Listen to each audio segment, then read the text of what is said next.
Hey guys and ladies, Ramsey here. Welcome to another Friday live stream. How's everyone doing? Happy Friday, everybody. I hope your day was as good as mine. I am excited to be here with everybody. This is going to be a good day. This is going to be a good stream. I just uploaded a video on Bortnikov, and I'm wearing a new Bortnikov. Well, not that I own, but just a little sample that I've never worn it before, very first time. So I'm very excited about that. Rich Mitch says, "Oh my God, Ram Duck." That's right. Another stream, and this time it's going to be a hell of an unboxing. Mostly because I forgot even what's in here. I think Anuj put a couple little things in here as well. So it's going to be an Enchanté / Serge Lutens haul. And so I'm excited. I'm very excited to see what's in here, mostly because I forgot. Look at the size of this box. Look at this. It's thick with perfume. I mean, did you hear how heavy it was when I dropped it? I'm excited. I'm excited to see what's in there. How's everyone doing? Drop your scent of the day in the comments. You know, I love knowing what you're wearing. I wore, and I just uploaded a video on it, Borneo, which sounds a lot better than I wore Boner today. I wore Borneo by Bortnikov. 2018. It's not bad. It's kind of like this spicy, you know, florally resinous thing. It doesn't have the animalic like oud or musk or, you know, doesn't have that kind of like hit that I desire from those kind of indie houses, though. You know, that's the only thing it's missing. So I don't think I'm going to go run out and buy a bottle, but I'm very grateful. This is a shout out to my good friend Eddie, Senator Eddie. He's of senatorial rank on Channel Ram. Shout out to him for supplying me with that bad boy. Hey. Okay, let's catch up on the comments. Ram, welcome. Hello, Yanni. Cheers, germs. Kevin from Lakeland, Florida. Welcome. Andy's here. Back to the old picture of himself instead of the Escada Pure Parfum. I need that now. Good day, Ram the Man. Welcome, Black Monday. Allie's in the chat. Good to see you. Maybe I'll do a first impression on that Mitz woman I never got around to either, now that you're here. Good day, Baboosh. Sydney, welcome. Hello, John. Scent of the day was the great Escada Pour. It is great, isn't it? Is that not great? I love Escada Pour Homme. Anuj found me a mini of the Eau de Parfum, which is very hard to find. And I've got the Eau de Toilette of Escada Pour Homme. And I would love this in a bigger bottle. But I'm going to do a comparison video. One of these days, I'm going to get around to it. I'm going to do a comparison video.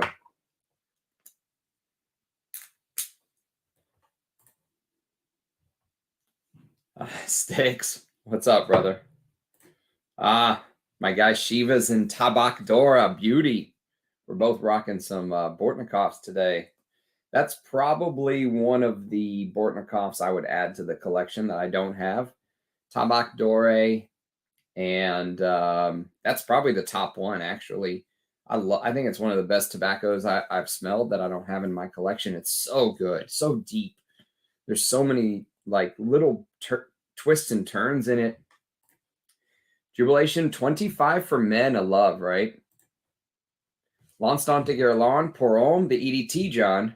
I don't own the EDT. I only have the Eau Extreme. I saw that super chat on Smelly Live. Bravo. What was the super chat? I missed it. What was the super chat? Have you seen my wounded bottle of look at the right here. I dropped it. but Amouage bottles are made like tanks. Nothing stops them. It's true. He says he knows things about me in FryCon. Like, dude, get the fuck out of here. I'm a really nice guy, not an ode to jerk, bro. What is this ode to jerks? What is this? This is something I'm hearing new about, like in the last like month or so. Yeah. What was the super chat?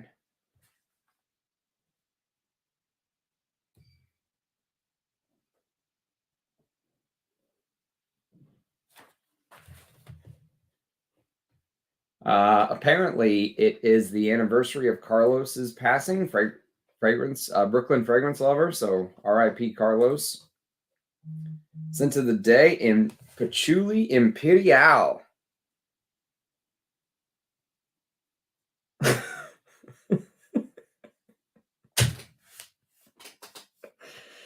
Oh, that is the best super chat. Wow. Oh, Jesus. Oh, God. Oh, man. That's pretty funny, dude. It's all a bluff, everything he says, yeah. I also got a vintage Serge Lutens haul recently. White label Chergui, Ambre Sultan, 5 o'clock au gingembre, and a black label Santal Majuscule. I'd like to get Palais Royale versions, but they're rare. They are rare. I think there's a couple Palais Royale versions in this haul. Super chat. Oh, that's great. Oh, that's great. That's good stuff. That's pretty funny. I'll send you a screenshot, Ram. Absolute highlight. Pardon. Pardon. Traversée du Bosphore. That is coming, my friend. I have a bottle of that coming. Natalia is safely keeping my bottle of Traversée du Bosphore. I can't wait to get it. So much stuff she has. I can't wait to get. Natalia's she must be protected. She's housing much fragrances for Ram. I have a feeling we better get started on this because this is going to be a big unboxing. I'm going to get out the handy dandy unboxing knife while you guys chat amongst yourselves. GMG Eucharist. I've never smelled that.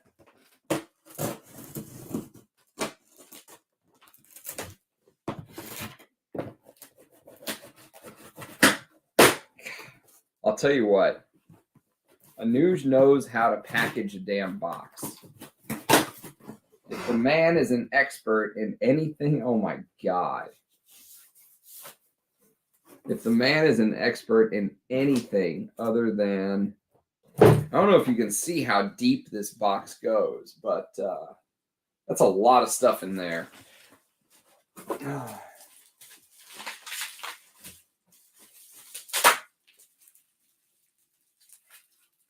The Anuj-meister.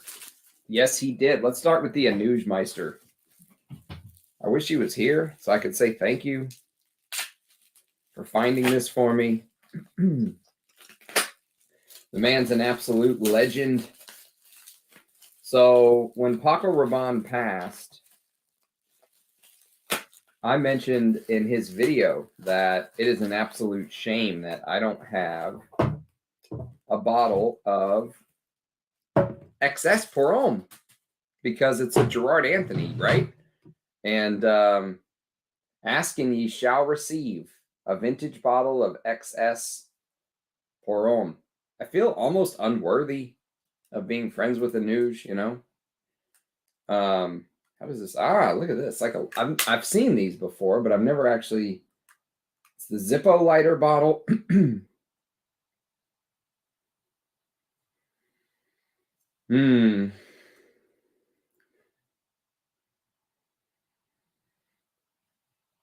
Yep. Bergamot. What does it say? It says bergamot, coriander, juniper, and wild flowers. Wild flowers. Interesting. And a base of sandalwood, cedarwood, and musk. So this is an old tester. That's awesome.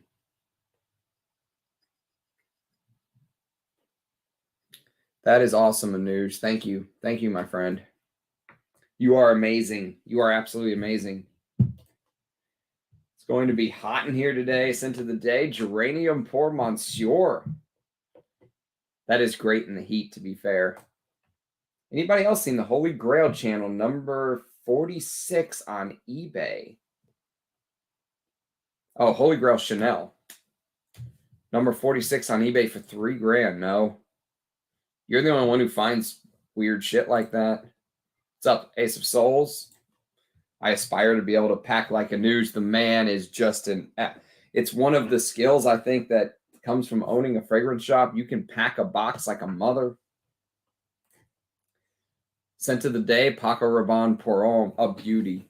Honestly, even in its current form, it's probably better than 90% of perfumes. Shout outs to Francesco, RIP to Francesco Robanetta, by the way. Lots of RIPs lately. Brooklyn Fragrance Lover, Francesco Robanetta. This is exciting. This is good stuff.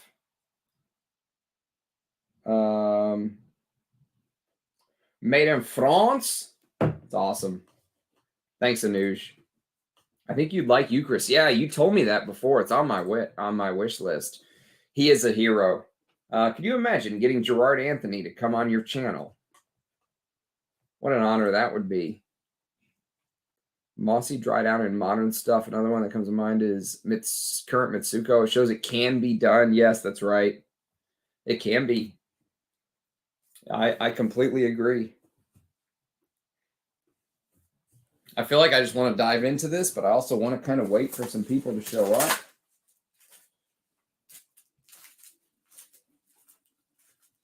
Speaking of well packed, I don't think he packed these. I don't think he packed. Look at this. Professional packer. My goodness. Like just a little perfectly packed bar of fragrance.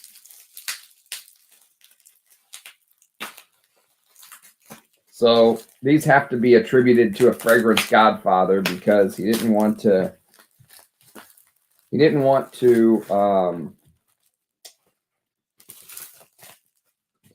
come on stream, and then he was going to come on stream with me, and then he was worried that maybe he was going to get in trouble without getting like prior approval to come on stream.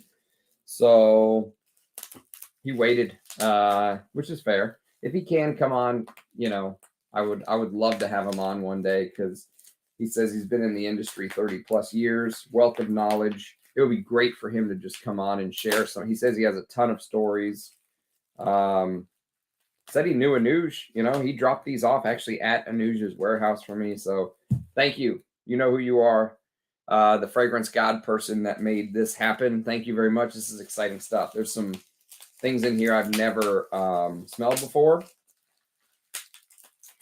And so let's start opening these.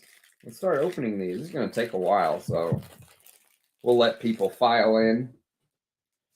Make sure they file in a orderly single file line. Some of these are going to be modern versions. Some of them are going to be vintage.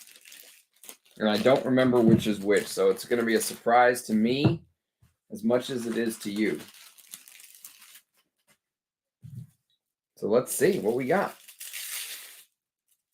These little packages. Just these little nicely packaged. A lot of time. He put a lot of time into this. It's like Christmas at Ram's house. This is Fleur d'Oranger. You guys know this. Fleur d'Oranger. Ooh, that is definitely flowery and orangey.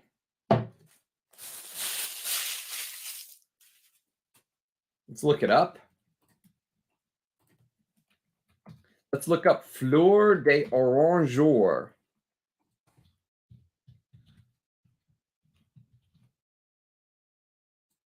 $19.95. A floral spicy. Hibiscus seeds, Indian tuberose, cumin, nutmeg, orange blossom, jasmine, white rose, and lemon zest. It definitely feels like a white floral just from smelling the outside, smelling the atomizer.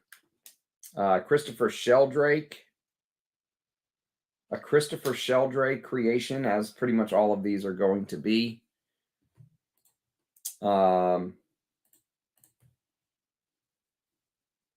A surge of anticipation.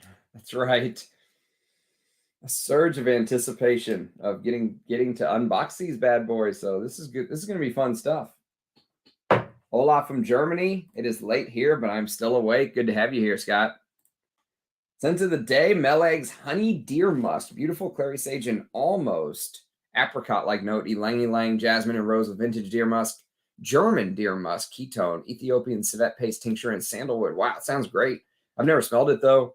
I have a video on my channel of a couple Melegs, but more to come from the house. I have some samples still that I need to talk about on the channel. So more Melegs to come, but it's good to see you, Pyro. Did you get to order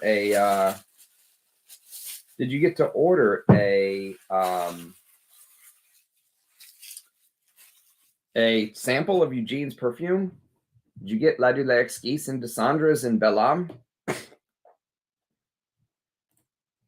One for the wife. Yes, that's right. I was thinking the same thing. I was just thinking that Rich Mitch may hate this.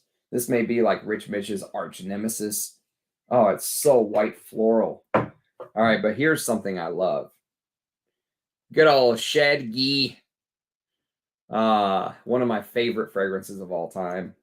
I love Chergui.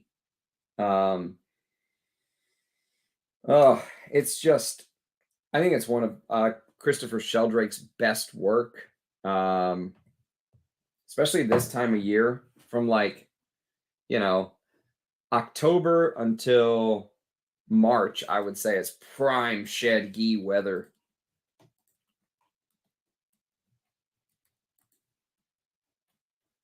Apparently in 2005, a limited edition collection of the scent of Fleur d'Oranger was released with a domino motif.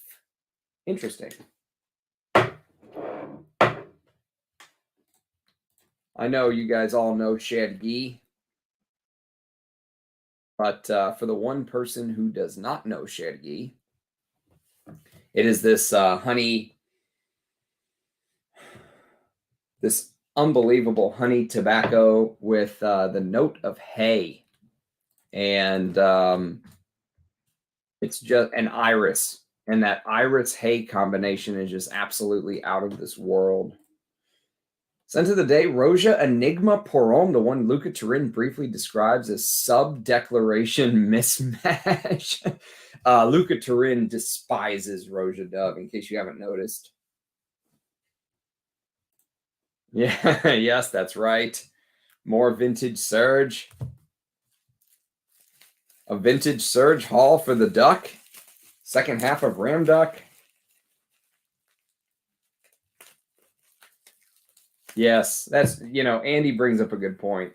It does go for crazy prices, but it's really, really good. See what this one is. I wouldn't say Chergui is worth the money it goes for, but you could definitely do a lot worse nowadays for that kind of money. I mean, hell, you're probably spending the same thing that someone who doesn't know what they're doing and walks into Louis Vuitton and pays $350 for a Louis Vuitton, or walks into a Celine and pays $300 for one of these. I think these are absolutely shite. Maybe they're not shite, but they're just not worth what it's going for. They're just not worth it. Man, he packaged these really well. This is like Christmas. I get to open each and every one. All right, so this is Datura Noir. You guys familiar with this one? Because I'm not. Datura Noir. This is going to be, I'm going to get to explore all of these, which is great.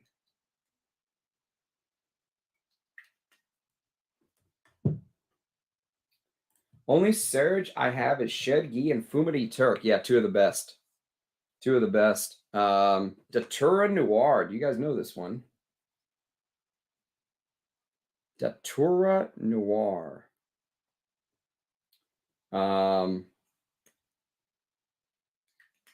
Let's look it up, shall we?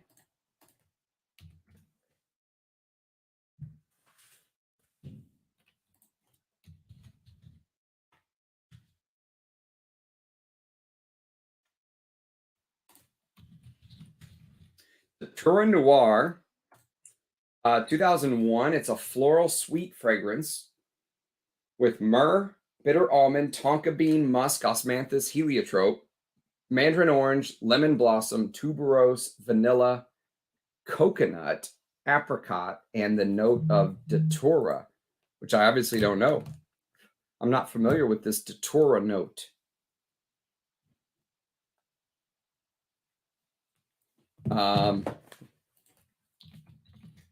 What is datura? D-A-T. It's a highly poisonous vespertine flowering plant that belongs to the nightshade family. Ah, that's right, because what's his name did a fragrance around datura, the brand of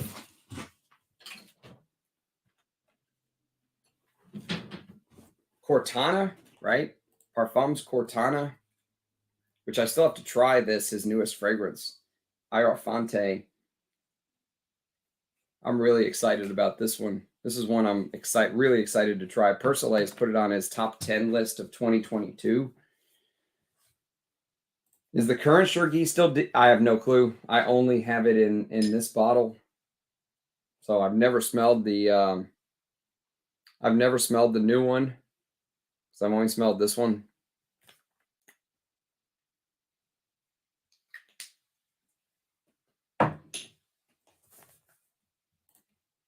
Two of the best indeed. Recently got a bottle of modern Ambre Sultan. It's nice. I imagine the vintage is far better given the rave reviews. Yeah. I want to get the first two samples, but they're a bit pricey. It'd be nice if you made a 3-pack. I'm looking for someone who can send me a sample, even if more than 2 mil, but less. Drop me a email, Pyro. Drop me an email. You're in the United States, right? If you're in the US, drop me an email, and I'll get you sorted out, mate. I will get you sorted out, my friend. Yes, at least he decided to do 2 mil. He should do a 3-pack. You're exactly right. He should do a 3-pack. I agree with you. Yes, full bottle. Each one is full bottle worthy. 100% agree. Datura can be used as a drug. I've heard it puts you in a different world for like 2 weeks, but in the worst way. Imagine 2 weeks. Oh my God.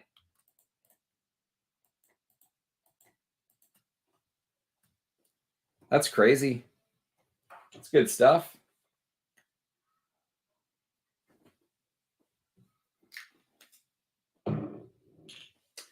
Germ says current Chergui is still pretty darn close to my vintage, better than most crap out there nowadays. Good to hear. I'm glad to hear that's the case. I am glad to hear that's the case. I'm glad we got started early, because there's actually a bunch of these. There is a bunch of these, man. All right, let's do this. Let's do this indeed. I'm just excited about all of these new Serge Lutens I get to smell. I've never smelled before. And like Chergui would be a backup. Now I've got 100 mils of the juice. So that feels good. Now I can wear it. I can wear it with reckless abandon. That's why backups are important. That's why people who are like, oh, you don't even need backups when you have a huge collection. But if you if you want to wear what you love, it's hard to really feel comfortable just wearing what you love if you don't have your backups, because you're always worried about running out, you know.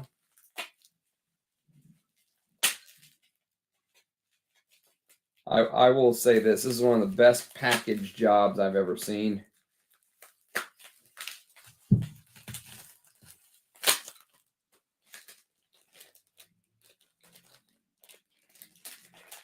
This is exciting stuff. This is the one, actually, this is going to be the first new bottle, and I know it because this is a scent that only came in the new bottle, and I almost broke my promise of never buying a new Serge Lutens bottle because I didn't want to buy, I don't like the new bottles. I'm going to show it to you real quick, but this one only comes in the new bottle, but the scent was good enough. I almost bought it, and now I didn't have to because of the kindness of a friend. So this is La Couche du Diable in the new, this is the new presentation. So this is how they used to look, and this is the new one. Tell me you don't prefer look how clean this looks. The black, I don't like what they did with the label. Maybe they tried to make it stand out a little bit more. But for me, I mean, I would almost take 50 mils of this over 100 mils of this. But I know this fragrance is good because it only came out in this format, this bottle. And it's basically like this smoky resinous oud. I think it's the best Serge Lutens of the last decade, maybe decades pushing it, maybe last 7 or 8 years. But it's really, really good. It's almost good enough that I almost broke my I'll never buy a new Serge Lutens, oath. And I almost bought this, but now at least I can say I still never bought one of these. But I'm glad I have it. I'm really glad I have it because I will wear this. This is my kind of scent. It's thick and resinous and incensey, and it's got that labdanum. Actually, one of the best labdanum fragrances. I would put it up there with Sahara Noir by Tom Ford, or those kind of scents. I would call Datura, yeah, for sure. Fragrance buys 50 mil Chergui for $75. It's probably the new stuff, but that's good.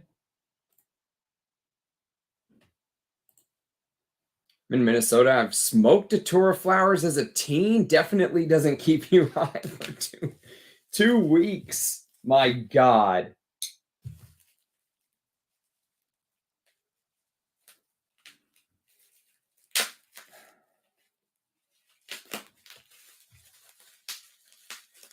This ought to be fun. This ought to be fun indeed. Let's see what we got here.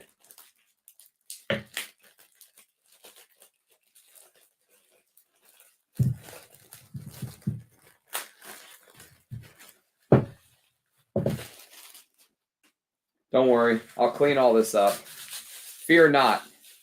This is the very first of the, what do they call it? Ciel de Gratz bottle, or... So this is Borneo 1834. Borneo 1834. Smells amazing patchouli from the atomizer. The cap is this the actual cap that comes on it? I mean, it looks cool on the bottle, but it literally weighs nothing. Like, it feels like I could just smash it in my hand. Interesting. This is the first time I've ever held one of these bottles in my hand. They're 100 mils. Borneo 1834. So this shares a similarity with Coromandel. if memory serves, from what I hear. I have Coromandel. Chergui is back in my wish list.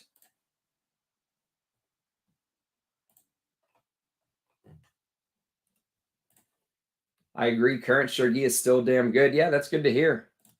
I'm feeling a surge of jealousy.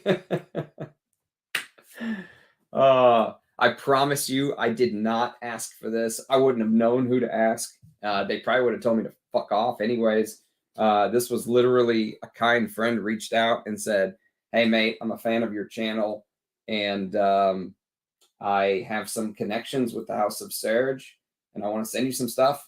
And I was like, yeah, okay, that's cool, but only send me the old stuff. And he was like, really? You don't want, like, I was like, well, okay, when you don't twist my arm, fine, you know, because, like, I don't own Borneo 1834. I don't own La Couche du Diable, you know, so my plan of only wanting the vintages would have kind of blown up in my face. And I would still like to experience these and wear them and do videos on them and stuff like that. So,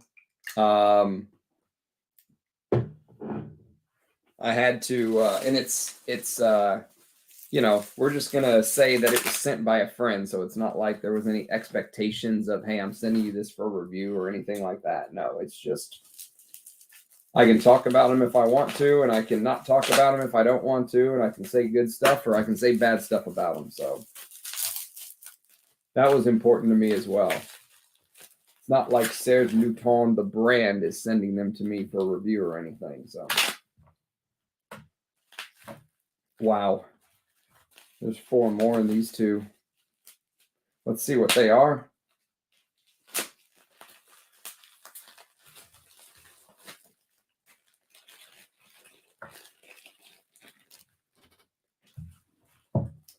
This is Gris Clair, it says. You guys know this one. Gris Clair. That's another one I don't know and I've never smelled. Gris Clair. I love these bottles. They just fit so, it fits so perfect in the hand. I was so sad when they went away from this. That smells good from the atomizer. Let's see what the internet says about it. Oh, Gris Clair. There's so many Serges I don't know anything about.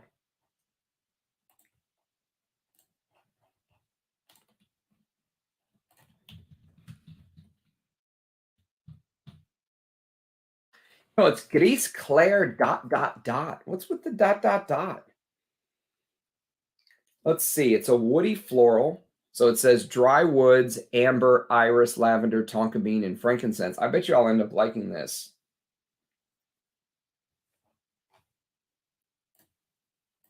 I bet you I will end up liking this. I like the way Serge Lutens does wood. I like his woody scents, like Feminite du Bois, Serge Noir, which I just did a video on a couple weeks back. That was a beautiful, you know, there was a beautiful wood note, cedar in there, if memory serves. So this is Clair de Musk. Clair de Musk. I'm guessing this is a musk scent. Clair de Musk. Let's see. What is Clair de Musk?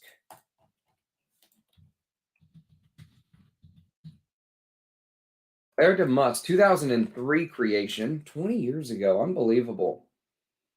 And it just lists musk. It's a powdery, floral, animalic, sweet musk. It's a Christopher Sheldrake. And they do know how to make musk. I mean, just look at Musk Kublai Khan. So this will be great to discover. I'm a big fan of Christopher Sheldrake's work, so all of this stuff I haven't smelled yet. It's a great discovery for me. It'll be a great area of discovery because I really think that he's one of the best perfumers of the last, 30 or 40 years. So to have him, to have all of these creations I've never smelled and get to know him, it's going to be good stuff. Clair de Musk. Interesting. New labels and lettering are horrible. They really are. Like, I don't understand why. Honestly, if they would just, I think if they went back to their original labels and lettering, that they would probably like double their sales instantly. They probably would, because people like me who boycotted them once they went to this would go back to buying them. You know, this is going to demand a Serge Lutens family portrait, an updated one. I think I did one already. This is going to demand an updated one once I get to know these. Few of the old Serge have survived reformulation well. Vetiver Oriental is a different fragrance, though. Natalia has a Vetiver Oriental she's holding for me of the vintage stock, so I can't wait. I'm telling you, when her haul arrives, it's going to be like this. There's going to be a bunch of stuff, because we've been amassing it over like a 6-month time period. And she's just been keeping them safe for me until they can get sent to the United States. This is Nuit de Cello, I think that says. He wrote the names on the outside. Nuit de Cello.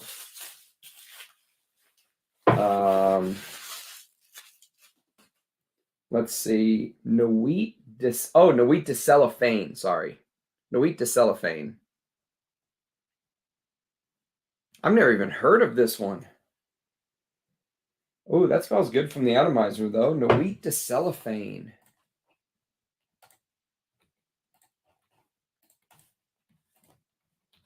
Nuit de Cellophane.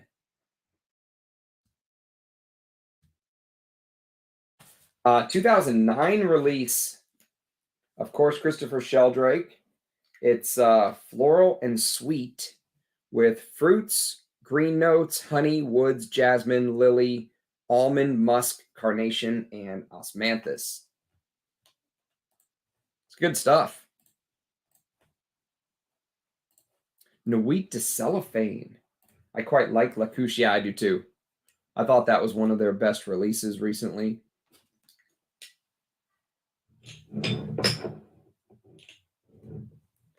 Tell you what, the bottles, these old Serge Lutens bottles, they look beautiful lined up, just like little Serge Lutens soldiers.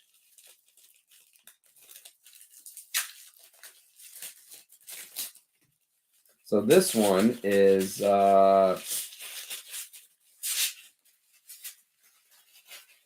this is La Vierge de Feu. La Vierge de Feu.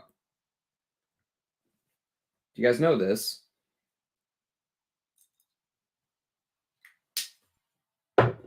La Vierge de Feu.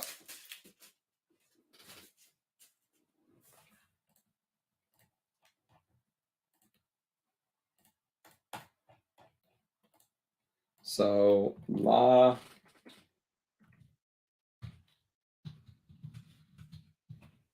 Vierge de Feu is a 2013 release. This is a decade old. Fresh floral, lily, and mineral notes, and that's it. No perfumer listed. Is this a Christopher Sheldrake as well? Fresh, synthetic, and mineral, it says. Interesting.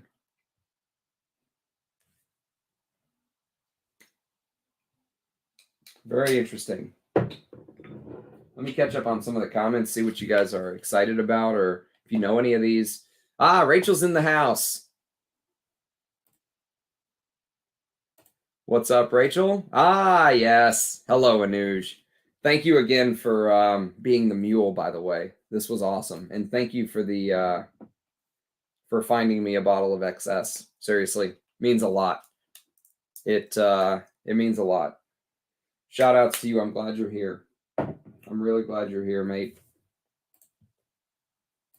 Good to see you and everyone else. Yes, all's fantastic, Jimmy. Anytime you get a free haul sent to you, it's a good day when you're a perfume lover. And especially because a lot of these are Serges I don't have in my collection. Only bought one perfume in the last 6 months, Sultan Vetiver, besides a backup vintage of Guerlain's Abbey Rouge, and a second run production of El Aromatics Elixir. Pretty happy not spending a lot. I know exactly what you mean. I backed up Antaeus and Givenchy Gentleman again today. So now I have 3 bottles of Givenchy Gentleman and 3 of Antaeus. So I feel pretty set. Those are some of my favorite fragrances of all time. I missed which modern Serge you were referring to that is still good. I was talking about La Couche du Diable in the new version. It's the only way you can get it. It doesn't exist in the vintage version because this came out only a couple years ago when they already had the new packaging. So I sampled this. I got a 10 ml decant from Moudasir and I loved it. But what stopped me from buying it is I refused to buy these new Serges. So that's what I was saying, that this is still good. As far as any of the other Serges go, I don't know anything about how the new formulation is. I've never smelled anything from these type of, I forget what they call them, Cial de Gratz bottles or something like that. So I'm a little out of the loop on new Serge because all mine are old. It's the difference between old Roja Vetiver Extrait white bottle and the new Vetiver Pour Homme Parfum, the black cap, and I have no clue. I've never smelled the old white bottle. I only have this one polished. So I honestly don't know. Someone said that this is kind of Roja's take on Tom Ford's Grey Vetiver, which I haven't smelled Grey Vetiver in ages, so I can't speak to that. But I can tell you that this is not bad. It's just extremely overpriced. This is $500 retail, US, $500. 50 mil, not the big boy, 50 mil. And so, I mean, Vetiver is one of those serious scents. Gratte Ciel, that's right. Thank you, Rich. I probably will still forget. For some reason, I always want to put Ciel first. Anybody have any thoughts on Un Rose? I have not smelled that, Rachel. Believe it or not, I have not smelled it. But yesterday on my Valentine's list, I sprayed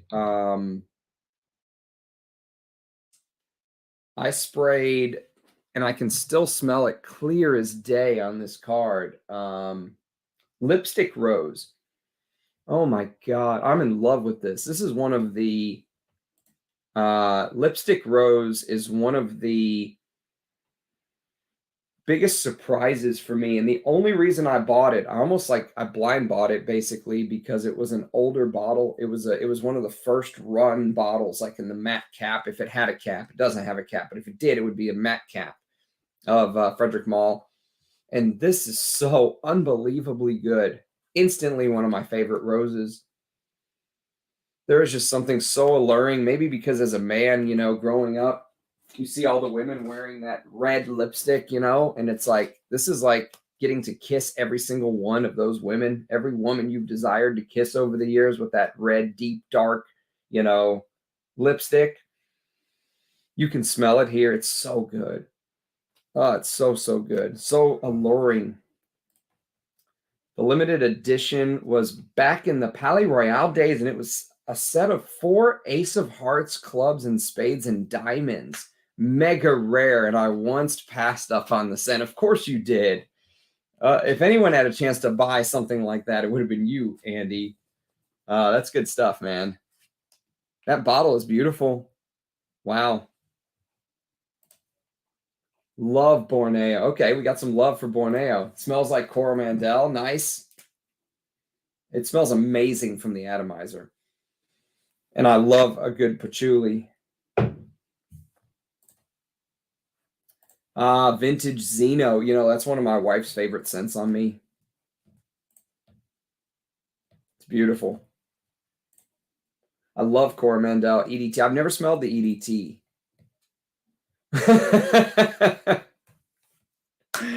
Oh,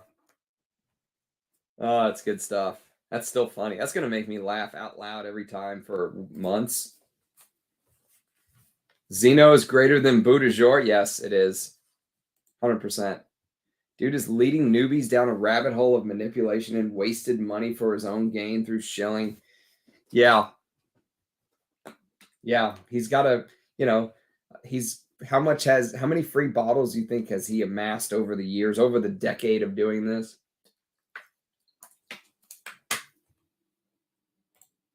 Yeah, fuck being blocked.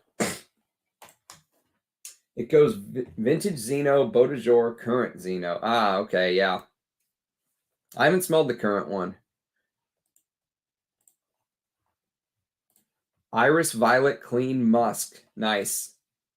But it's all about the juice, no? Why care about the bottle? I was extremely let down when they did this. So it was like it was just like a personal boycott for me. I didn't want anything to do with these new bottles. Nothing to do with these new bottles. This is Serge Lutens for me. You know, these Serge bottles are the ones that I love. And so even though it is all about the juice, and I still have probably 7 mils in a decant of this. So yes, maybe I'll change my ways, but you know, I just didn't want to, it was like a personal boycott. Micah's wearing Pour Monsieur EDT. Nice. I like wearing that in the heat. You mean scent of the hour? Yes, I was thinking that because I like wearing in the heat because I spray myself every hour. Redo would tell you he wore women's underwear for a free bottle of Chrome. Speaking of Chrome, did you guys see that they are releasing a Chrome Parfum? A Parfum of Chrome. Oh, it hurts. It hurts. I've got this Nuit de cellophane too. Smells hot. Smells hot, eh?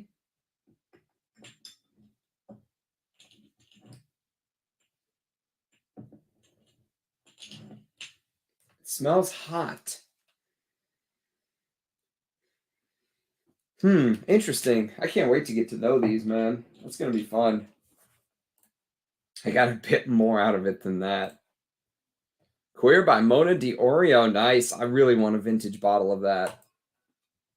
99% there's a change in presentation coincides with reformulation. Serge have been. You're saying that they have been reformulated in these. Yeah, I exactly thought so as well. I've never actually done a comparison video. Sometimes when there's so much you want, you just have to trust your gut sometimes, you know? And so that's what I did. I just trusted my gut and just ignored any new surges that came along. Nothing. Although this is very, very good. This I can vouch for. La Couche du Diable. If you like thick, resinous oud, labdanum, incensey fragrances, you'll really dig that. Rob Ripper, your videos are awesome. Seeing many of them first time catching you live. You enjoy the classic fragrances right up my alley. Keep up the great work. Thank you, Rob. That means a lot, my friend. Good to see you in the stream, too. La Vierge de Feu is the Iron Maiden one. Ah, is it the Iron Maiden one? I did not know that. I mean, I knew there was an Iron Maiden one, but I didn't realize it was this one. I love Iron Maiden. Where's Dushan to come give us an opera scent to coincide with this? I can listen to Iron Maiden in opera. To the real deal streams, Rob. Yes, that's right. No bullshit here. If I bullshit anyone, just reach through the screen and slap me. Can't stay out for dinner. Wait, she might understand. Better yet, thanks for being here, Daver.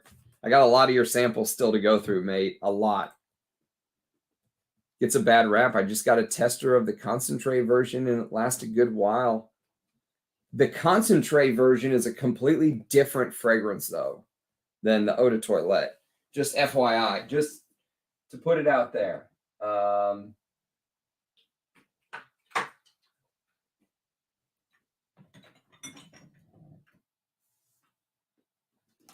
The concentrate, this one right here, the Eau de Toilette concentrate, is basically the vintage version with the real oak moss of the current Eau de Parfum of Pour Monsieur. So yes, I actually prefer the Eau de Toilette concentrate or the Eau de Parfum over the regular eau de toilette of Chanel, of Chanel Pour Monsieur. I've only tried Chergui from the house, and I love it. Ah, you have a lot of exploring to do, Jimmy. Serge is one of the best niche houses of all time. Ambre Sultan made #1 on my ranked Amber list, so yes. How goes it, Interference? Happy Friday, brother. Iron Maiden sprayed Le Leon, and Rich ran to the hills and became a stranger in a strange land, lamenting his wasted years. Cheers. That's a great... you knocked out 3 of them. You knocked out 3 of them. That was very good. It is great to go back and explore Iron Maiden's catalog. They have so much. They put out so much music. It's about the juice indeed, but some bottles are masterpieces on their own. Sometimes they even go hand in hand with juice quality. Yeah, I agreed. Plus, I had enough vintage Serges to get on, you know. Nice, Stan. Very nice. What are you drinking? Totally get that with Guerlain bottles. They are special. But Serge, I just don't see anything particularly special with old bottles. It's the collector in me, too. Like, if I was going to pay money for the bottle, I wanted to collect these older bottles. Like, you know, and that's exactly what I did. I was basically able to secure... I will show you.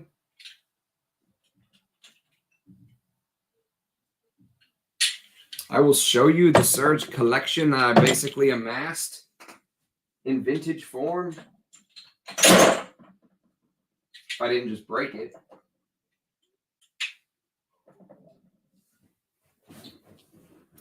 So I was able to amass a vintage Filenagio, which there should be one in this haul coming as well as a little token, a backup, and 5 o'clock au gingembre, which I absolutely love.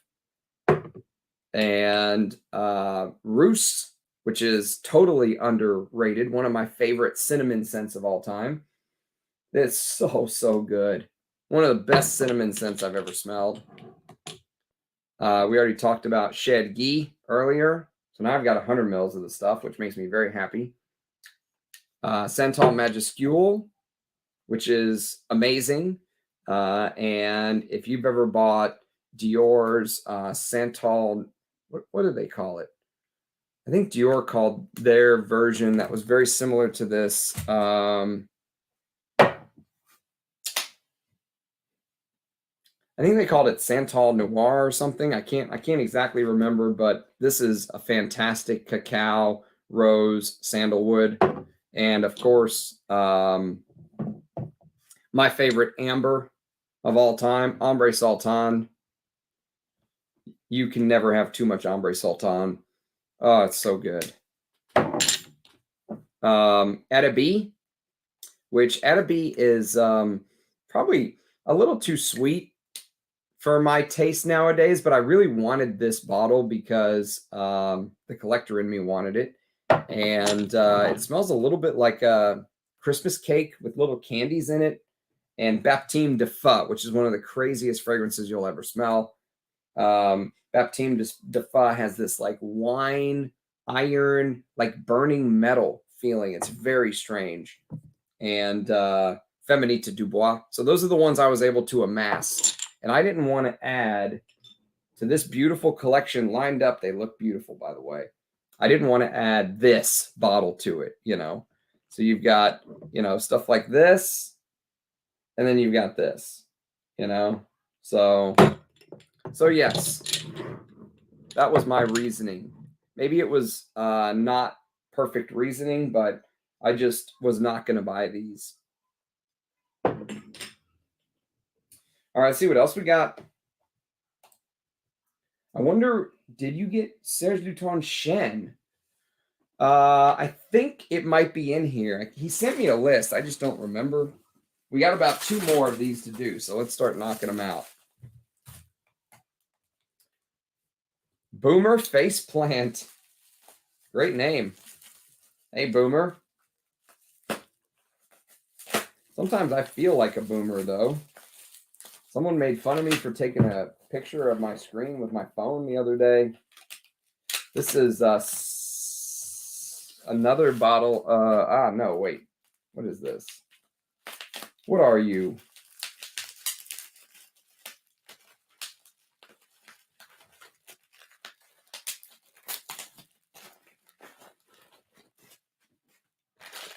Ah, here's one I actually wanted for a while. This is on the wish list. Always great when it's on the wish list. Oh, good stuff. A beauty. This is Cedre. I guess that's how you're supposed to pronounce it. Cedre. Instead of cedar, Cedre.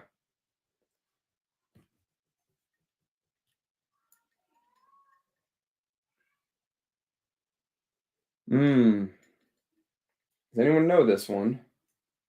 Let's see what the old note listing says about Cedre.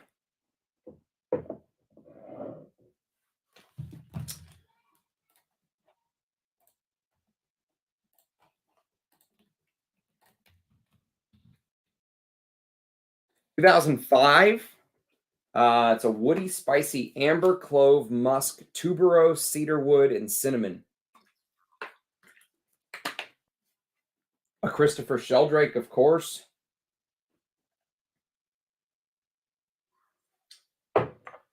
And here we have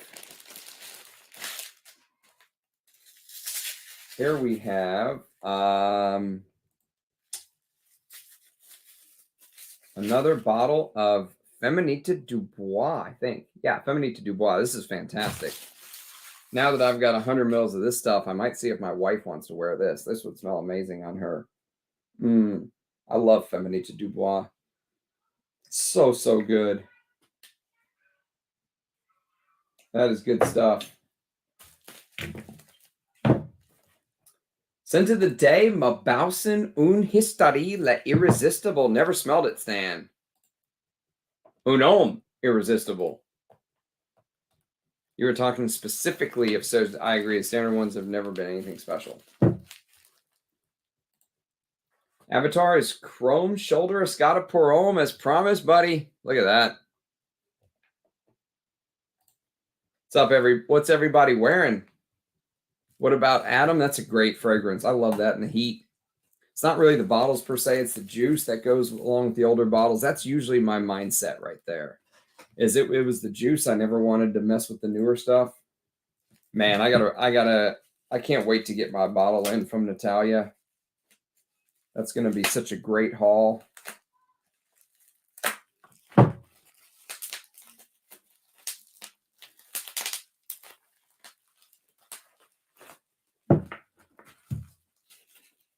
So this is actually a bottle. Now, this was kind of almost meant to be because I just did a video on this a couple weeks back, and I really liked it. You can go check out my review. I did it off of a decant that was sent to me by Arnold.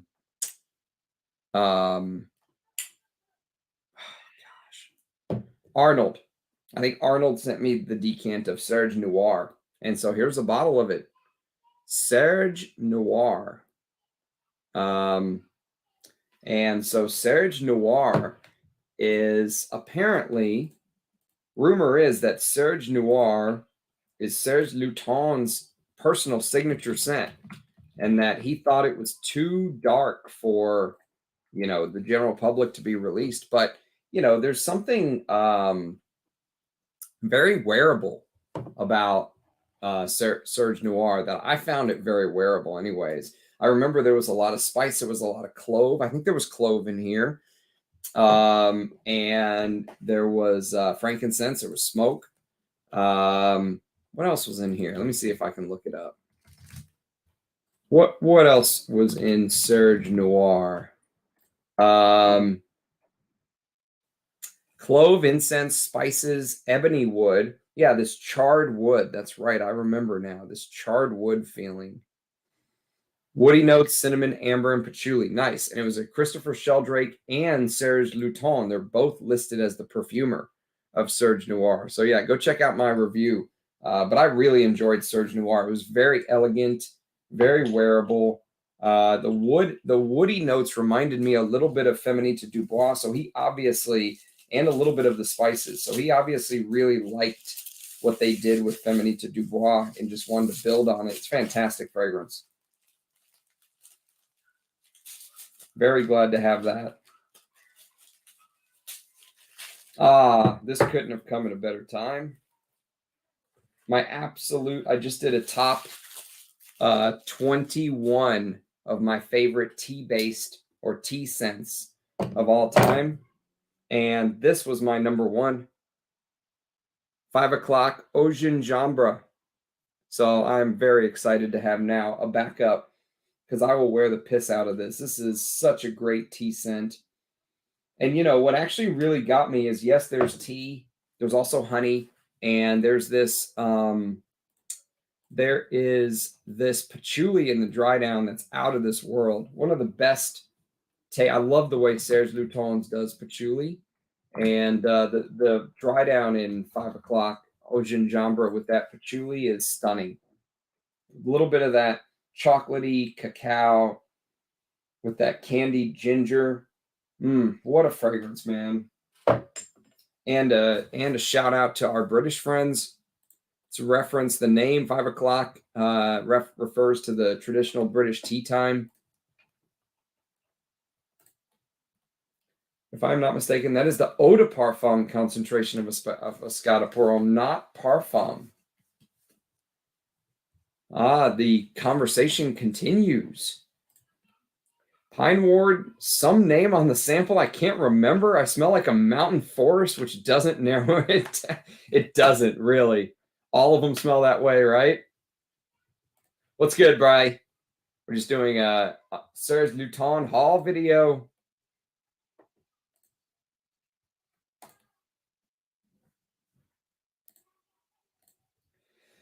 Haven't picked my scent of the night yet, but my scent of the day was Paco Rabanne Pour Homme, which lasted through work, but wore off a bit ago. I love Paco Rabanne Pour Homme. Anyone ever try out Sonoma Scent Studio Tabac Aura or Cost Amor Tabaca? Great stuff for tabac lovers. No, I never have, Rob. I meant chrome shoulders. I've also seen a large factice with parfum written on it, but I've never actually seen one in the wild. There is no parfum There's no parfum of Escada Pour Homme listed in any of the databases. They only list eau de parfum and eau de toilette.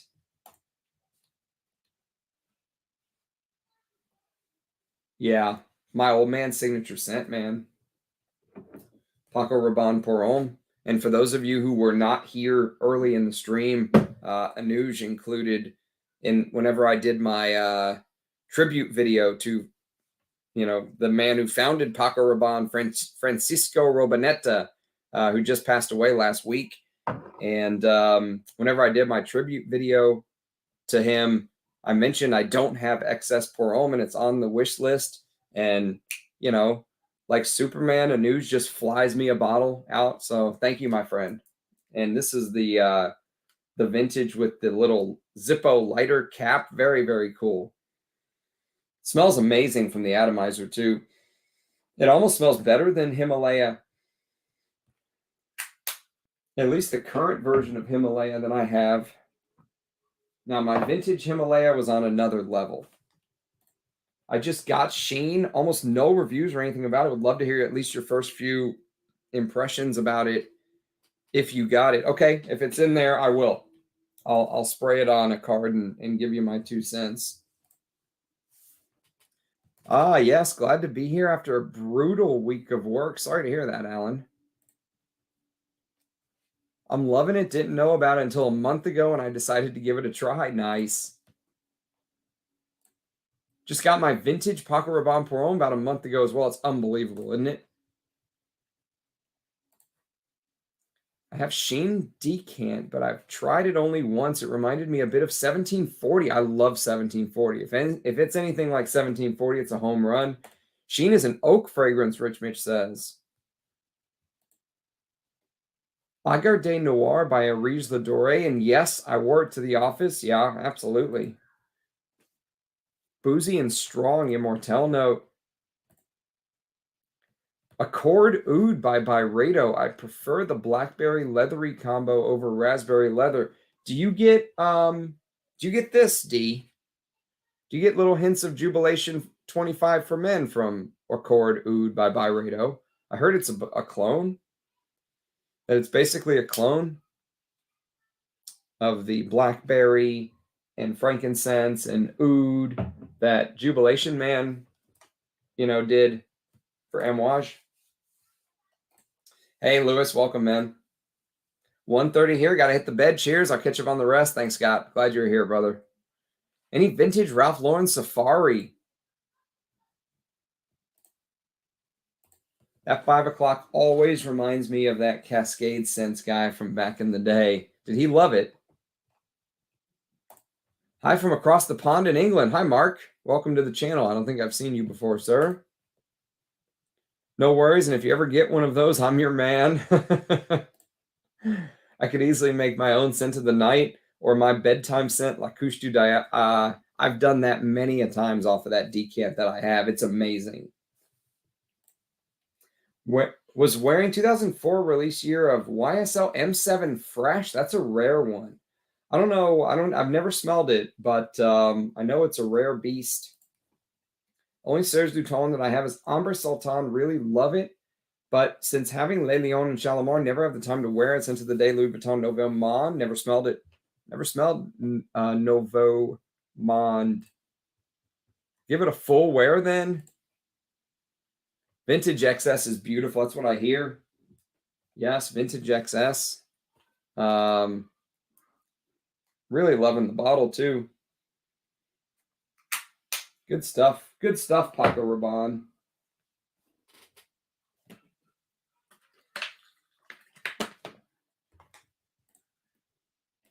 After purchasing and wearing a Zara Pour Homme this year for the first time, I definitely had memories of smelling it in the 80s when I was a kid. Hadn't smelled it after the 80s till I wore it. Probably just where you hang around, because I'll wear it to work sometimes. I will wear stuff like that to work, and I always love the reactions I get. People always love it. Very rarely do I get any bad. Anytime I wear any of my vintage fragrances, very rarely do I get any bad comments.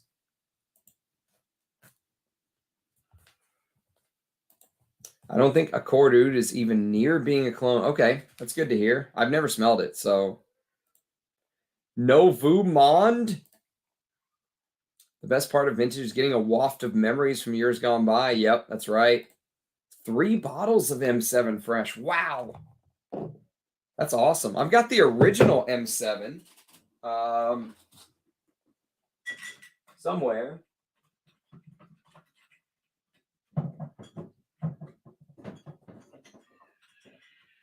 I need a light. Can't see down there. Aha. There you are. The original M7,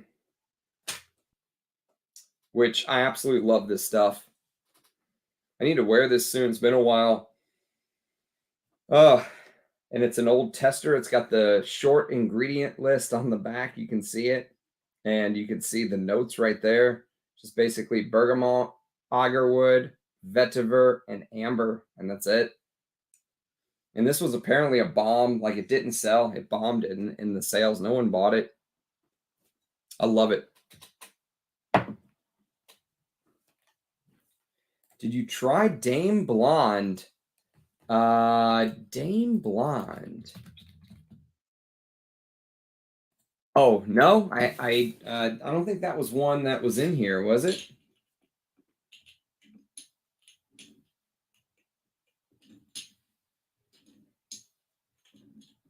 No. No, I've never tried that one. There's still a little more to unbox. So let's see if it's in the final package.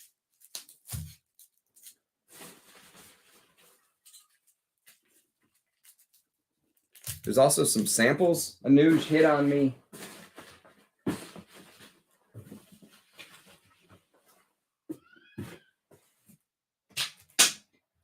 Let's do the final package, and then we'll do the samples.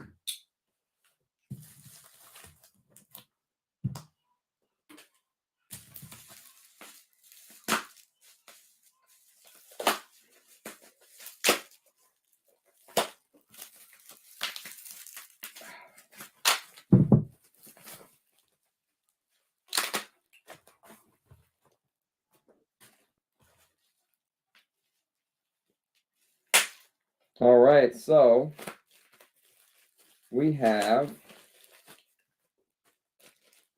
last 4 bottles. So we've got, this is going to be a backup for me because I already have this one. So this is a backup of Bapteme de Feu.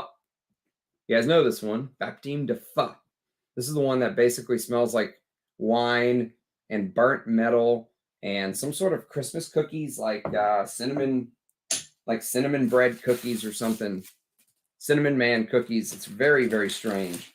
It's like Christopher Sheldrake goes to the insane asylum, and he is in the padded room, and they're like, dude, we need you to make the craziest fragrance ever to get out. And he makes Bapteme de Feu. I mean, I'd still wear it because it's a Serge Lutens, and I like the way that they do challenging scents, but it is challenging. All right, now this one I do not own. And this is Jeux de Peau. Jeux de Peau. Never smelled it. This is a new discovery for me, or will be a new discovery. Ooh, that smells really good from the atomizer. There's almost like an almondy bit or some sort of what is that? Jeux de Peau, 2011. Barley, wheat, and dried fruits. It's a sweet gourmand. Interesting. I really like the way that smells from the atomizer, though. If anyone can do a gourmand right, it's Serge Lutens. All right, last 2 bottles. I'm sad. Sad it's coming down to the end.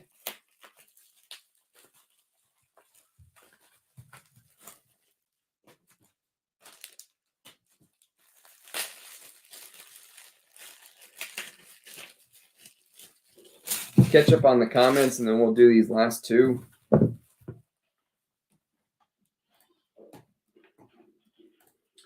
I suppose I'm in the minority here, but although a simple scent, I really like M7 Fresh. Got a barely used bottle for under $100. Wow, it's a steal. I've seen them go for $400 or $500. Had Creed Himalaya, Parfum de Marly Galloway, and Nasomato Duro all delivered yesterday. Wow, it's good stuff. Himalaya is not bad. I have an older, I have a 100 ml bottle from 2017. And my earlier, this is my second bottle of Himalaya, actually. And my first bottle was a 2009 bottle, if memory serves, 2009 or 2010. And it was so much better. Everything I remember about it was so much better. In 7 or 8 years, they completely ruined it.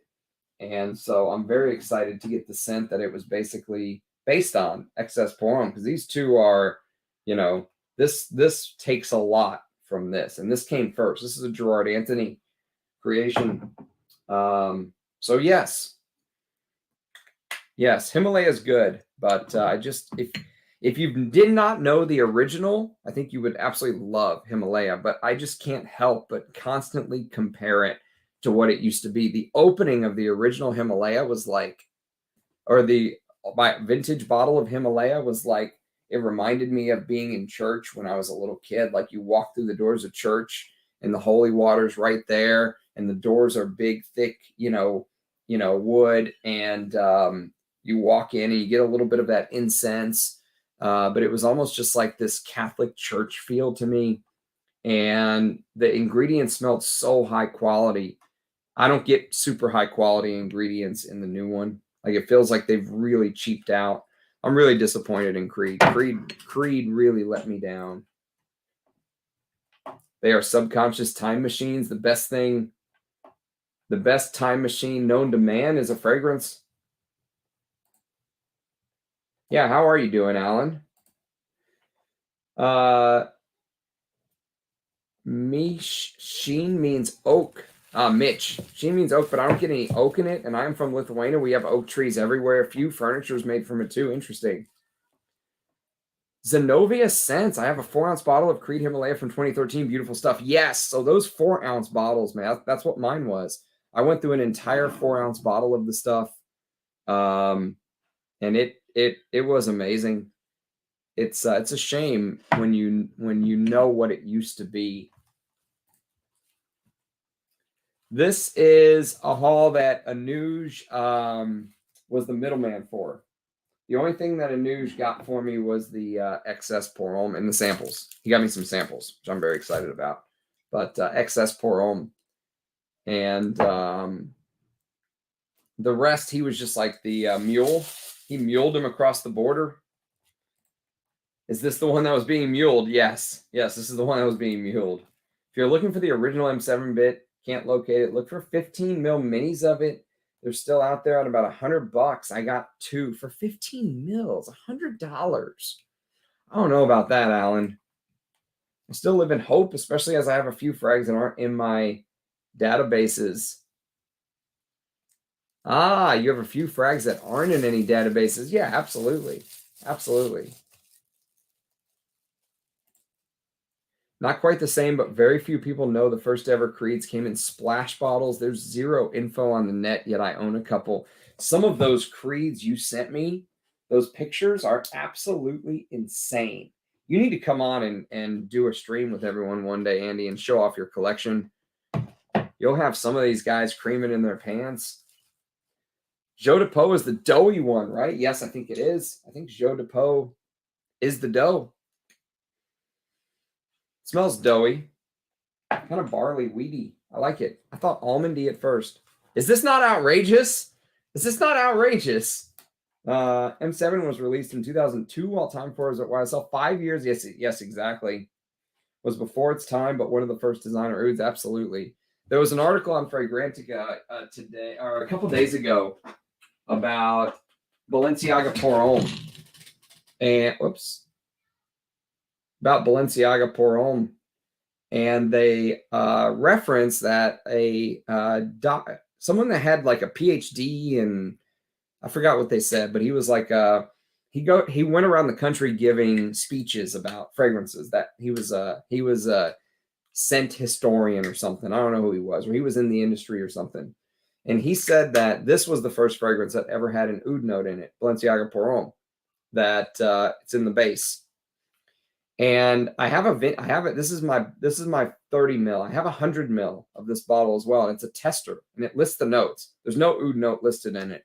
Doesn't mean it's not true though. Maybe it was just, one of those things that was when you're the first, no one knows what it is. So, maybe they tried to kind of hide it from people if it's true. But I don't think someone like that would have put that in his speech if he wasn't sure that it was actually used, if he has like inside knowledge that they actually used it. But go check out that Fragrantica article on Balenciaga Pour Homme, Mark. You got to scroll down a little bit. Just keep scrolling. You'll find it. It's called Balenciaga Pour Homme, The Power of Dreams. What a beautiful, and you can see some of the old advertisements of Balenciaga Pour Homme. Stunning, stunning stuff. So yes, many people credit YSL M7 as being the original, but also some people think it's Balenciaga Pour Homme that was the first to use oud. So one thing I will say about Balenciaga Pour Homme, and Thomas from Early Greek made this point, and I completely agree with him, is he said, do you ever notice how stable, and Rich Mitch is actually, he would be the one that would know better than anyone, maybe anyone on earth, because he's got 18 bottles or whatever it is. So he would know smelling each bottle if there's differences. Sometimes when you get a bunch of bottles of the same fragrance, you can smell, especially old vintage fragrances, you can smell this one smells like this, that one smells like that. Balenciaga Pour Homme all smell exactly the same almost. I never sense any, in the 2 bottles I've smelled and a decant that I have, I've never smelled any degradation. I've never smelled any differences in formula. And I know they were made in a very short amount of time. So whatever it was, 4 or 5 years, and then it got discontinued. But still, I mean, you would think that maybe some of them were stored bad, but they all smell perfect. Every single one I've ever smelled. So what a fragrance this was, man. All right, back on topic. Jeux de Peau is like bread and apricots, really good stuff. I cannot wait to get to know these. YSL used to make some really good frags. Yes, they did. Don't own an original M7, but keeping my eyes peeled. Rich Mitch, who is here. Yes, he is. He's here. There he is. Joe DePoe smells like bread. Yeast mode. That's right. He claimed that he actually sold off his bottle of M7 fresh because M7, the original, is so much better. How's that for some, inspiration to find the original, Mark? Ah, yes, Lynn, back again. Actually, I did not buy these, Lynn. These were sent to me by a friend. We'll go back through them again at the very end for the people who joined late. But yeah, this is a haul from a friend, we'll call it. A fragrance god person. I have very nice friends. I disagree with that, but I can. I love the original. Yeah, testers are your best bet for M7 these days. Unfortunately, they go for crazy money. They do.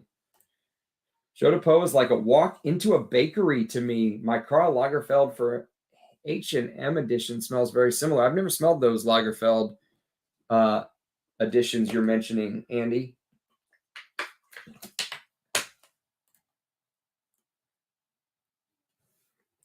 Ah, the new job, Alan? Yeah.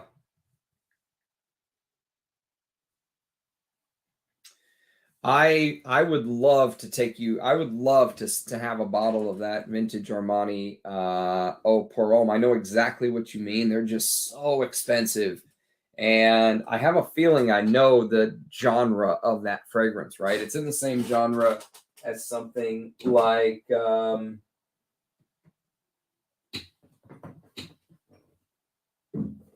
it's in the same genre as the original, right? Chanel Pour Monsieur. It's in the same genre as something like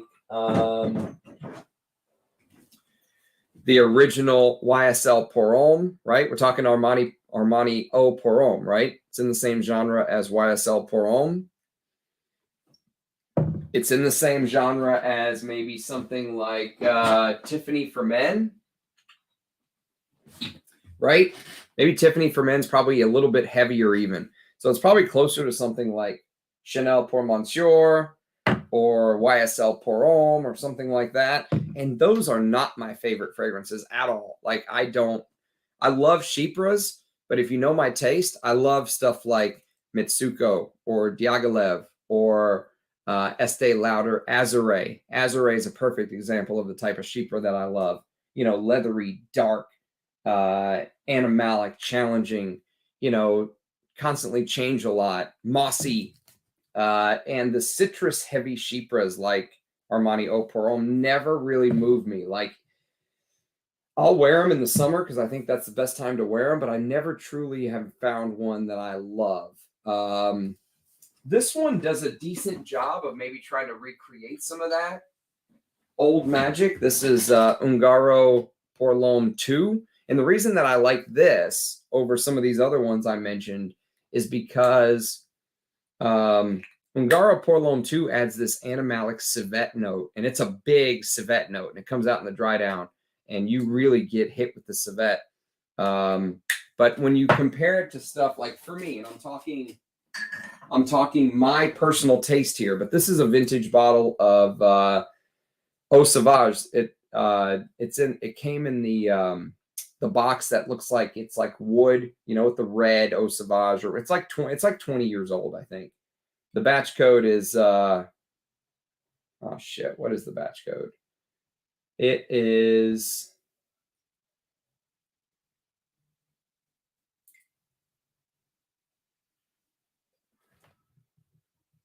.3MO1. I think it's a 2003 bottle. That's my guess. It's a 2003. But I just never got on with these type of citrus heavy fragrances, and that's what Armani Eau Pour Homme is. Now, the collector in me would love a bottle to have for reference, maybe do a video on that kind of thing. But I just can't justify it. Like today I bought 2 backups, Givenchy Gentleman, the original, and Antaeus. Those are the type of things that I love. If I'm going to spend my money on fragrances, I want to back up stuff I love that I can just wear with reckless abandon. I want to be able to wear stuff like Bel Ami, Koros, Antaeus, Leonard Pour Homme, that kind of stuff. So there you have it. But yes, I would love to have a bottle, Rob. I'm a nurse and my partner Wes is in medical testing supplies. Nice. I read that Balenciaga Pour Homme is the first fragrance in the West with oud in it, but I could be wrong. Yes, there's an article about it on Fragrantica. What's your favorite rose fragrance? Well, of all time, Arnie, it would probably be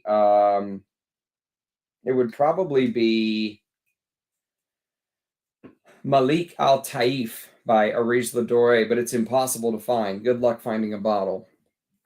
So next fragrance is Fil Agil, which is absolutely music to my ears because here's my bottle. And you can see the dent. So now I have 50 mils more. Now I can actually wear the shit out of it. This is maybe the gem of the haul for me because I know I love it. Like this is a great backup for me. So this is awesome. This is music to my ears because this is one of my favorite takes on like a smoky pine resins, you know, and I know this is compared to Arso by Perfume Roma. I've never smelled it. Never smelled Arso. Yeah, it was Michael Edwards, and you can still find that full video, How the West Fell in Love with Oud on YouTube. He's the one that talked about Balenciaga Pour Homme being the first Western oud. Okay, I'm gonna put that on the to watch list real quick so I don't forget about it. Let me try to find it here. How the West fell in love with oud. 7 years ago. Nice. 37 minutes at Essex. Awesome. He's the fragrance wheel guy, isn't he?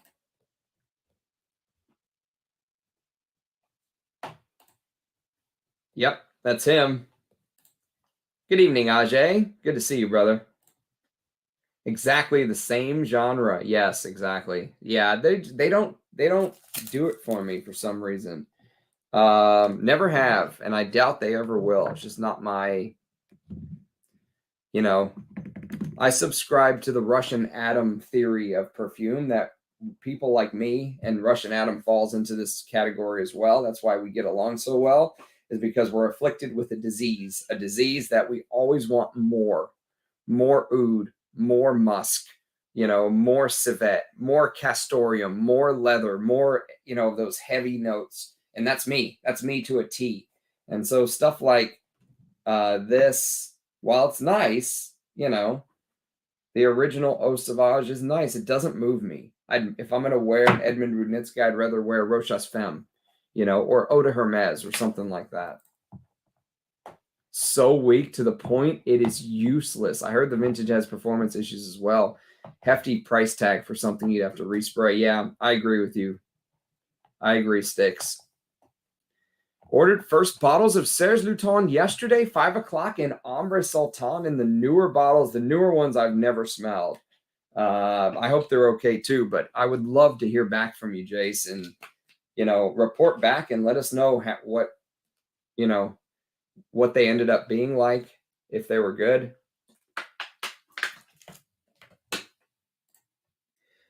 Oh, that's a good one on your hit list, Mark. I've got, that's one of my favorite creeds of all time. I think I did a creed ranked video. That might have been number 1. Can't remember where I put it. It's so good. It is so good. I sent some to Rich Mitch. He agreed. It is fantastic stuff.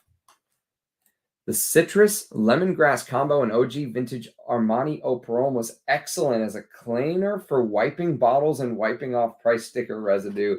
I used to use OG aftershave this way back in the day. Oh, that's crazy. That is a crazy fact indeed. Armani Cleaning Products, Inc. I don't know if I want to smell like a cleaning product. All right, this is a sad one right here because it's the final one and it's a backup of Ambre Sultan.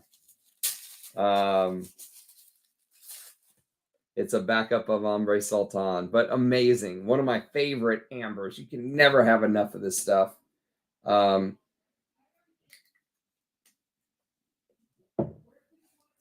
Just picked up Gold Cap Vetiver. Heard Rich loves it. So I'm excited. Gold Cap Vetiver. Gold Cap Vetiver. I can't think of Gold Cap Vetiver, mate. This is the one that I have, and I absolutely love it. I don't know about Gold Cap Vetiver. I can't place that one.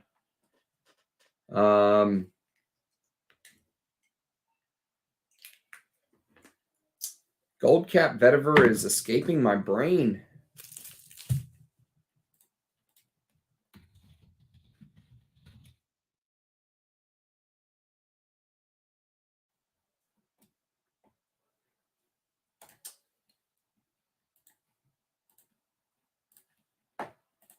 Rich does love it. Which is the Gold Cap Vetiver, Rich? Send me a picture.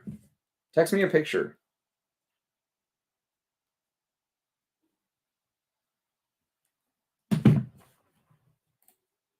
Ah, okay. Same as the Abbey Rouge. Gotcha. In the Listerine. Yeah. I gotcha. Yeah, I actually picked up a cheap tester of Vetiver Extreme the other day, and I actually really like this too.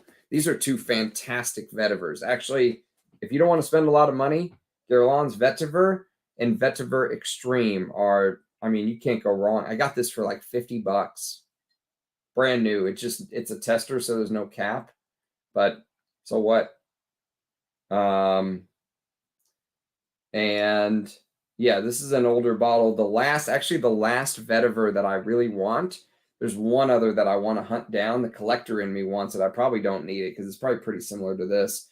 But there's a Vetiver called Guerlain's Vetiver Frozen from back in the day. And I would love a bottle of Frozen. Frozen's on the list. It's on one of those. I'm going to keep an eye out for it, but I'm not really going to hunt it. But if one falls in my lap, I'm there kind of thing.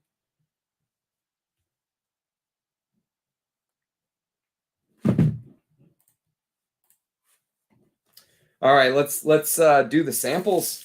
Let's do the samples. Then we'll go back over this amazing haul. What a kind gesture.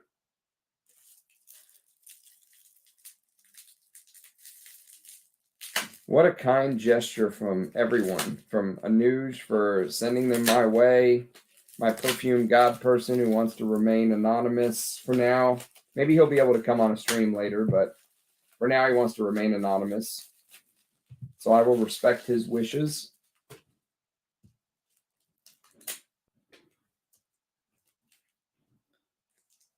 I like that you got a printer now, Anuj. You got a label maker.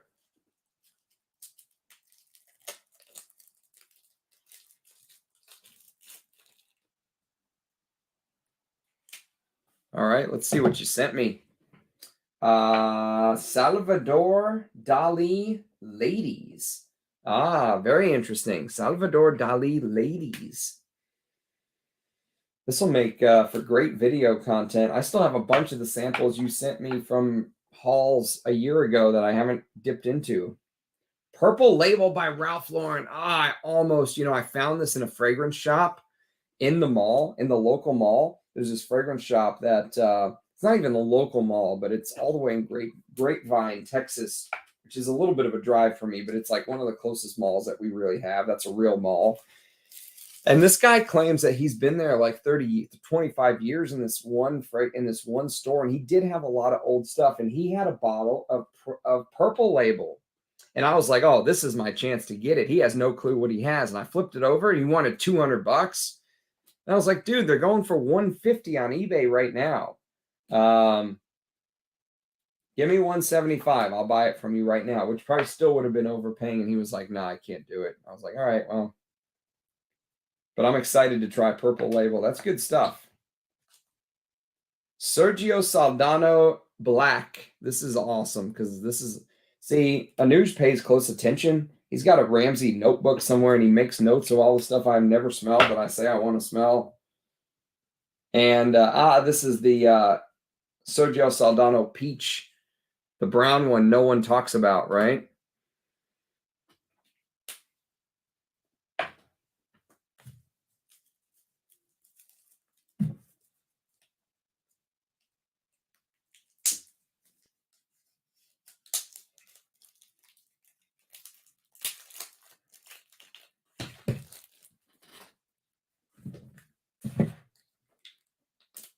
All right, the last decants. So we've got Calendre by Paco Rabanne. Yes. So this was Paco Rabanne's very first women's release, Calendre, which literally means car grill. And apparently it did very well. Like it sold. So Calendre.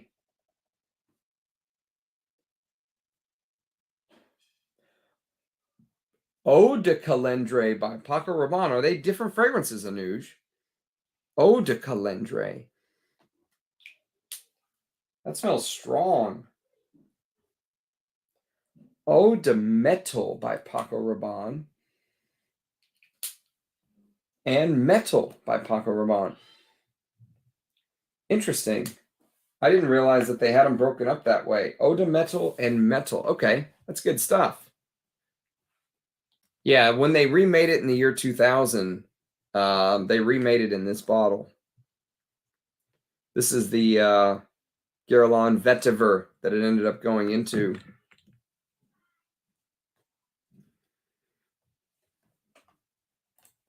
I picked up a Darby Listerine this week, you lucky bastard. You lucky, lucky bastard. Those are from the late 80s or 90s, I think, right? Yeah, it's in the Listerine shape bottle. Nice. Don't buy Purple Label. It's not worth it. Okay. It's good to know. I had a feeling it wasn't going to be worth it. Yeah, I had a feeling it wasn't going to be worth it.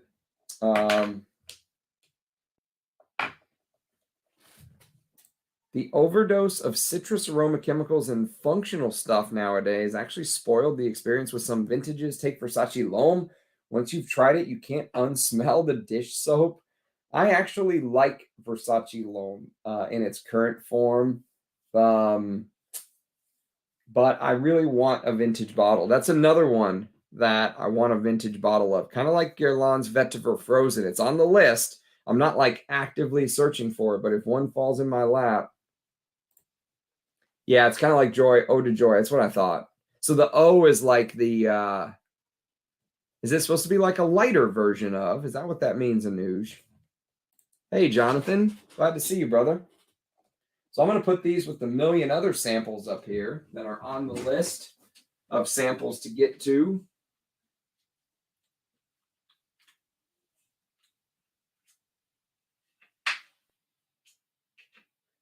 These will make great either individual videos or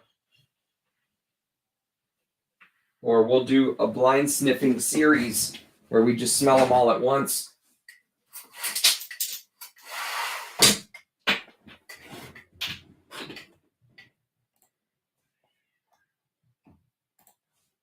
Jonathan, yes, indeed. Welcome, sir. I'm going to go back through these again for the people who just came in, but I'm also going to drop the link. And if anyone wants to join, no one ever joins when I drop the link. Am I even doing it right? Every time Eugene drops a link, bam, there's like 8 people that want to join his stream. Metal is fantastic release, as is Calendre. Nice. Those are the women's Paco Rabannes. I know you've been talking about those for a bit, Jonathan.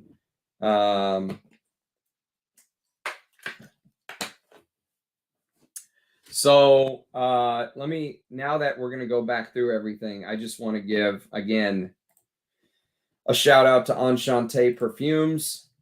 There's his website down at the bottom scrolling. Someone the other day asked me, hey, who's this Anuj guy? And I was like, right here. There he is.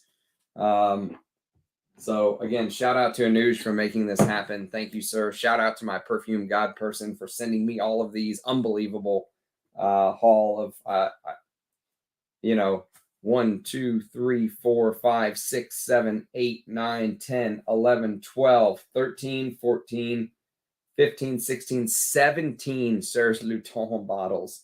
And the samples and the XS tester from Anuj. You know, rest in peace, Paco Rabanne. But yes, thank you, Anuj, for making this happen. You obviously did not have to do that. It was very kind of you. So let's go through real quick the offerings again. It was Fleurs that were sent to me. So Fleur d'Oranger, which Andy mentioned is very feminine. It smells very feminine, traditionally feminine. A lot of white florals, shall we say, and tuberose in that one. It smells like. And then we had, which for me will be a backup of Chergui, one of my favorite Serge Lutens of all time.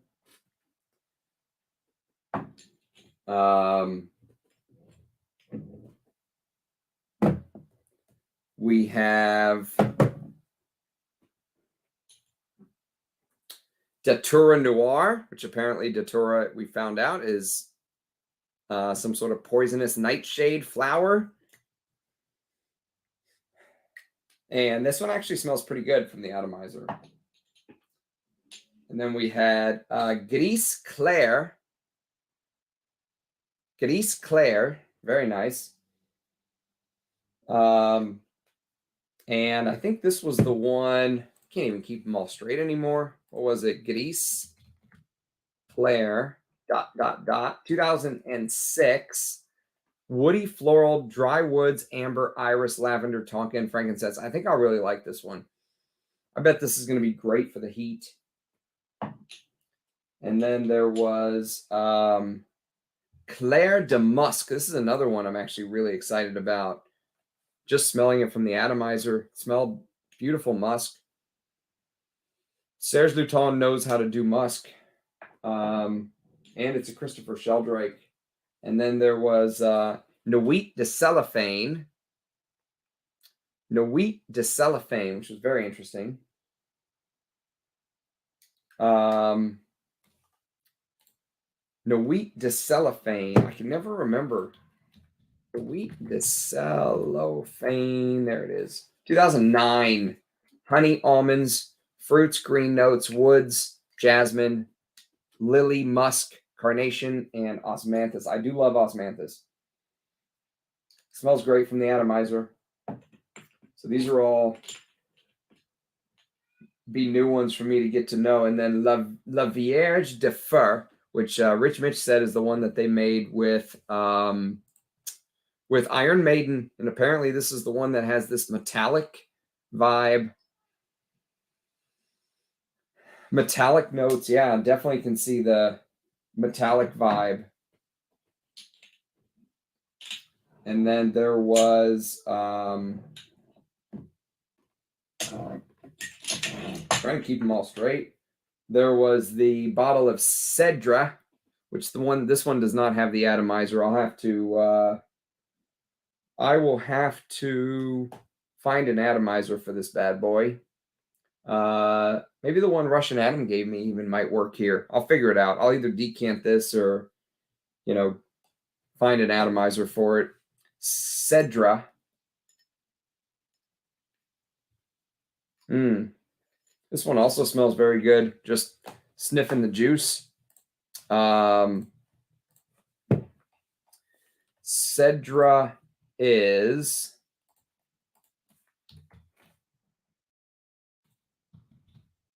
This one was amber, clove, musk, tuberose, cedar wood, and cinnamon. The tuberose note scares me a little bit, but I have a feeling it'll be okay. I think this one will be a winner. I'm hoping it will be. And then there was a bottle of Feminite du Bois. This is a backup for me. I already have a 50 ml. So this is a backup, which I love this fragrance. So it's worth backing up. And there was a bottle of Serge Noir, which I mentioned in my review of Serge Noir I just did, thanks to a decant sent to me by Arnold, that Serge Noir and Feminite du Bois share some similarities for sure. Definitely for sure some similarities. This is the one that had that charred wood accord with frankincense. And I really liked it. It was very classy. It did have some, did have a little bit of clove that might put you off, but I would say if you like the warm, spicy, woody, the way that the woods and, you know, Feminite du Bois has more of that honeyed plum fruits thing. This just skips the fruits and goes straight to the spices and incense and cloves and woods. And again, it has that rock star patchouli in the dry down that I mentioned in 5 o'clock au gingembre. So yes, I love the way Serge does patchouli. And then there was a backup of Bapteme de Feu. This is a crazy one. This is like burning metal meets Christmas wine and gingerbread cookies. And a backup of 5 o'clock au gingembre, which again, one of my favorite. This made #1 on my This Is Not a Top 10 ranked tea video that I did. Oh God, what a fragrance this is. Oh, it's so good. And again, patchouli in the dry down. And then there was a bottle of backup of Ambre Sultan, which is always backup bottle worthy. My favorite amber of all time. Fille Aiguilles, backup for me, which this is maybe the gem of the collection because this is one of my favorite Serge Lutens, Fille Aiguilles. And my bottle has a little bit of a dent in it. So yes, I'm very excited to have this. Backup of Fille Aiguilles, and then Jeux de Peau is the other new one from this older collection that I've never smelled before. Apparently, this is the one that smells like bread, yeast mode, as Rich Mitch says, and barley, wheat and barley. And then in the Gratte-Ciel bottle, there was Borneo 1834, which I have never smelled before. But smelling it from the atomizer, you definitely get the comparison to Coromandel. And this is a fantastic patchouli. Just smelling it from the atomizer, I can tell the quality. And then the only one in the new bottle, La Couche du Diable. I love this stuff. This is La Couche du Diable. Probably the best Serge Lutens release of the last 7-8 years. If you're a labdanum, oud, resin, if you like the impossible to find Tom Ford Sahara Noir, which I would love a bottle of that one day, but it's so hard to find. I did a video on it because someone sent me a decant and I was like, oh, this is full bottle worthy. You can go for this. This is very, very good labdanum. One of the best labdanum fragrances I've smelled recently. I can't remember if I ranked my labdanum list yet, but if I have not, this will be up there as one of the best labdanum based scents. It also has oud and incense. It's very, very good. De Profundis is simply amazing, yet I found it polarizing. I have not, I don't think I've smelled De Profundis.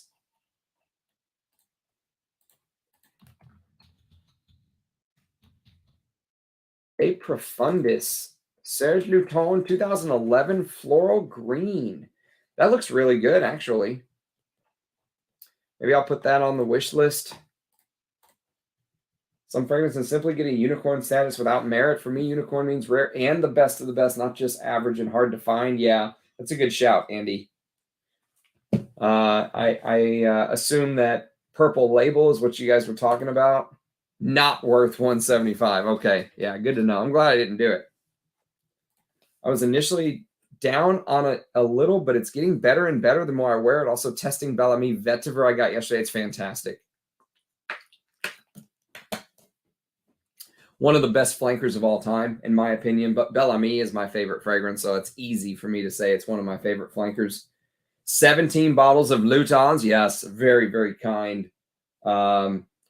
Perfume God person. I was hoping he would be able to come on and tell us stories about his time in the fragrance industry and all that stuff, but he said he he would rather make sure with 100% certainty that it's not, you know, something that's prohibited.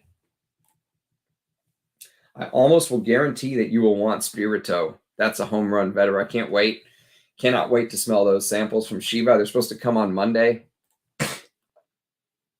Le Leon is very, very good. Yeah, I know I've talked about it a lot lately, and I know I put it on my top 10 Valentine's Day scents video because it reminds me of Shalimar, which is basically, you know, the #1 romantic scent of all time for me because it's based on the Taj Mahal. But it's so, so good. The only thing is that this is beast mode, and maybe, you know, you might push your date away a little bit if you spray too much. Be very careful on the sprayer with this if you're going to have an intimate evening in or something. But it's very, very good.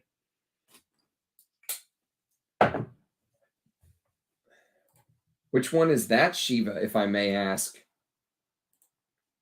Love all things vetiver. What do you think of Les Indemodables? What are your favorites? Well, welcome to the channel, man. I don't think I've seen you before. My favorite Les Indemodable is Oriental Velours. And probably runner-up would be something like Ambre Supreme.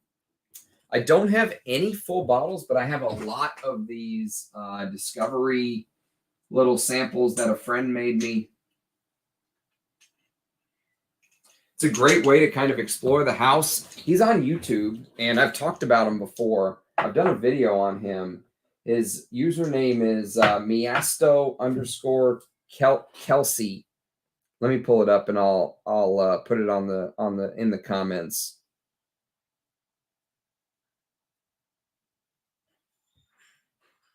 Let's see.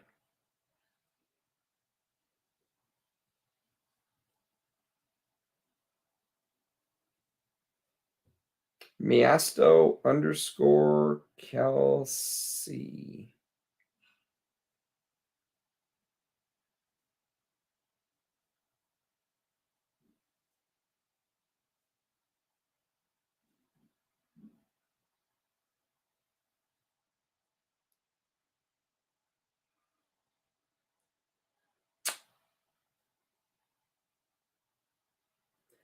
I should have saved them. I thought I did save them. Let's see. Did I save them? Sellers. Ah, I did. Okay, so here's his. You can find him on eBay. He goes by the Miasto_. There's an I in there. It's why.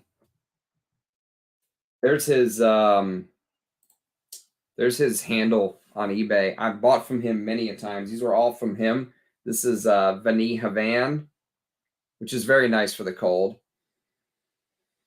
I just thought it was a little too sweet in the opening for me, but I know for, you know, they had to have kind of a mass appealing one. Vanille Havan, I think, is their mass appealing offering. Ambre Supreme is challenging for the best of Les Indemodables. One of the best ambergris perfumes you'll smell. It's so perfect. Such a great ambergris. Just, you know, shimmering off of the waters. Beautiful. Sparkly day, you know, sun glistening off of the water, that kind of thing. And then Musk de Sable is a fantastic musk. It's yes, it's a little bit like Musk Ravageur, but it's also different. It kind of goes its own way, but it's a very high quality musk. And then we've got Rose de Jamal, which I actually highlighted yesterday on my Valentine's Day video. One of the best scents for Valentine's Day because this is a bring somebody closer scent. So Rose de Jamal. And then the other ones that I have from him.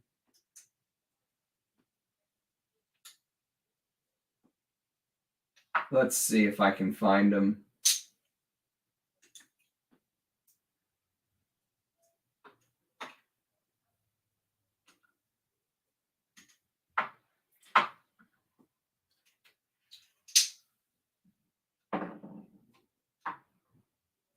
Yeah, so the other ones I bought from him was Iris Pearl, which I actually was not that impressed with. This is not my favorite type of iris. Maybe it just needs a little bit more air in here, but I don't know. It didn't impress me, actually. Iris Pearl was one of the biggest letdowns for me so far. And then my favorite of all time is Oriental Velours. If I could buy one Les Indemodables, it would be Oriental Velours. I love the myrrh combination. I wore a fragrance today, actually, that has a beautiful myrrh. It was a Bortnikov, and it's a discontinued, very hard to find Bortnikov called Borneo. And there's a beautiful myrrh in here as well. Myrrh with spices and that Bortnikov floral. Here, the myrrh is mixed with spruce. One of the best spruce fragrances I've smelled. I love Oriental Velour. So good. Oh, the myrrh in here is amazing. Stunning value fragrance. And then I also bought a MDCI fragrance called Elegant, which kind of let me down a little bit. It's a little mass appealing. I haven't talked about it on the channel yet. It's okay. I mean, it's not bad. It's just, it's not up to what the old MDCI fragrances were. This is a different brand than Les Indemodables, but MDCI, you know, Chypre Palatin, and even that that Fougère that everyone goes crazy for. I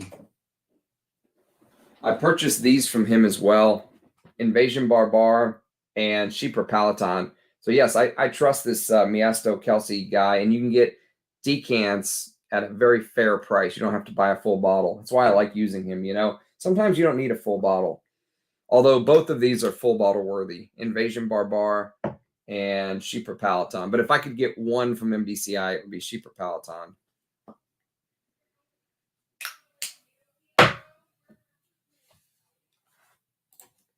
Fantastic house indeed.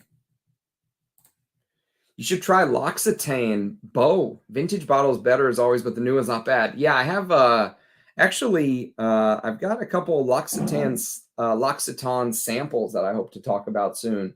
One is Vetiver, which I think is discontinued. And so I'll talk about the House of L'Occitane soon. I love Sartorial, but I hate the House of Penhaligon's. I don't think they're a very good house, although they do have a new fragrance called Petra. And being that I was born in Jordan, I would love to sniff that one day. The Elegant was timid and disappointing. It was, wasn't it? I had such high hopes. But, you know, when you just buy a decant, even if it's a 10 mil, better than wasting your money blind buying a full bottle. That's why I like that Miasto Kelsey guy. You can explore a lot of stuff on the cheap. And these are awesome samples. They don't, you know, they don't vaporize from underneath your nose. They're very well sealed and easy to carry around and stuff like that.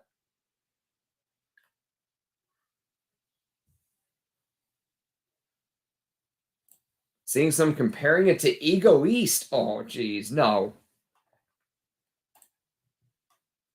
The Elegant was timid and disappointing. Yeah.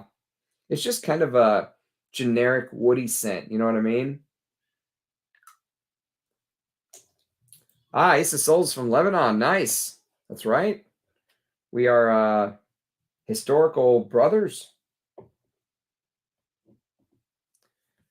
All right, I'm going to drop the link one more time. If anyone wants to come on, show us their collection, chat for a little bit, hang out. If no one else wants to come on, I'm going to call it, though, because I got to put all these bottles of Serge somewhere. I got to start putting them away. I've got to find a place for them to live. There's no place behind the Roja sample set. You know what I could do is I could move these giant Rojas out of the way and just make room, make a lot of room. I could go put these under lock and key. That's an idea.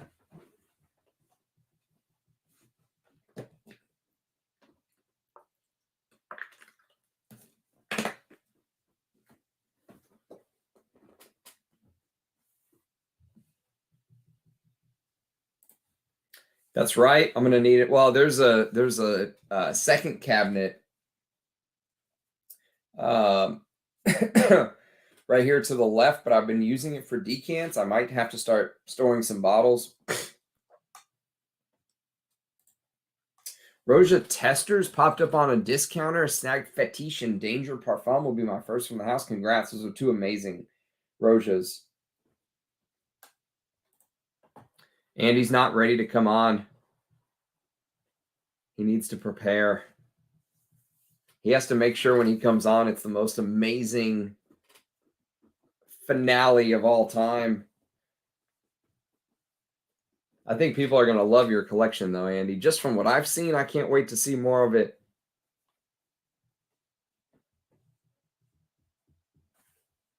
Or if someone just wants to come on and kick the shit for a little bit.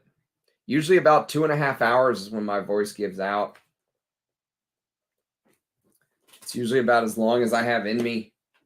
And then I got to go run. I got to go get some work in.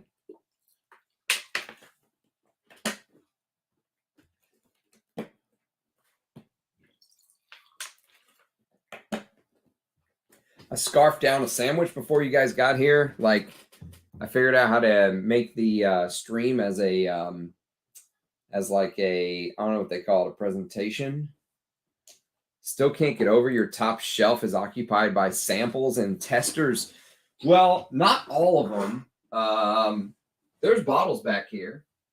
Like, here's Lagerfeld Classic. There's a bunch of Thierry Muglers here. There's some Moscatas here. Here's Magnetism. Yeah, it just kind of happened.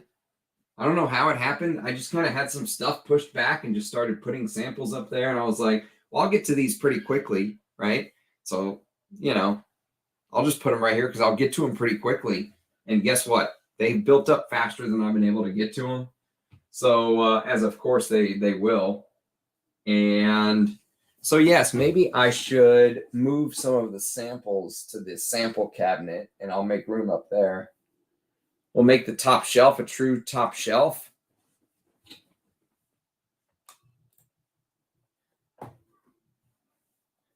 Now's your chance. Usually it's $500 an hour to chat with me. I'm going to do like Sebastian does and charge people to come sniff my stuff. $500 an hour for a perfume tour. We can do the Fougères. We can do the Chypres.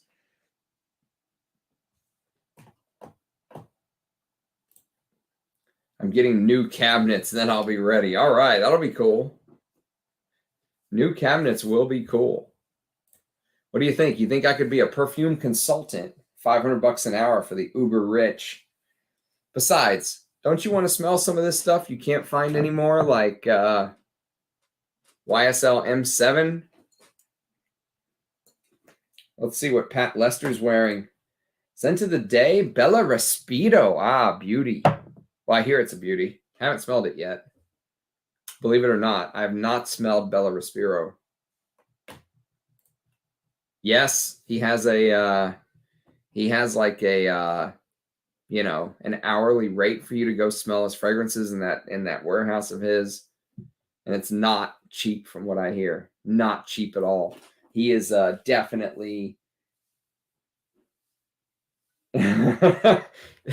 GMG says 50% must be gourmands. Let me show you. He posted some pictures on Instagram today.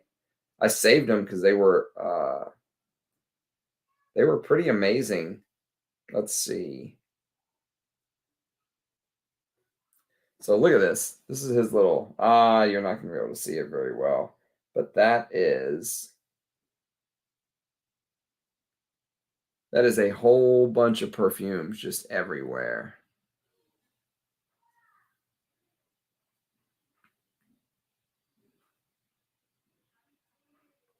So yes, he, yeah, I'm pretty sure he has some sort of deal, an hourly rate or something.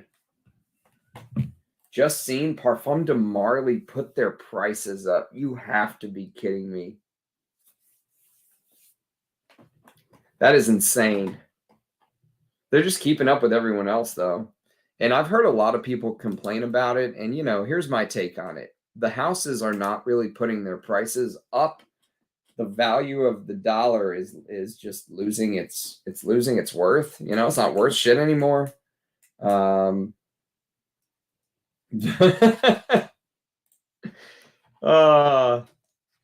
Yeah, he won't. I don't think he'll be coming back. He won't be coming back.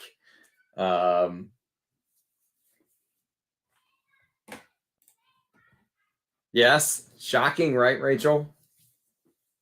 But all of the houses are doing it just because of, you know, inflation and the value of the dollar. It's not worth what it was. And you know, they printed all this money and we have all this debt, and it's going to continue to happen this way. I don't see any way that I can't see the trend reversing. It's just going to go up like this into perpetuity. And I was just about to leave, Will, unless someone's going to come on and chat with me. I was just about to go. I got to start putting all this shit away. It was a hell of an unboxing. I am knackered.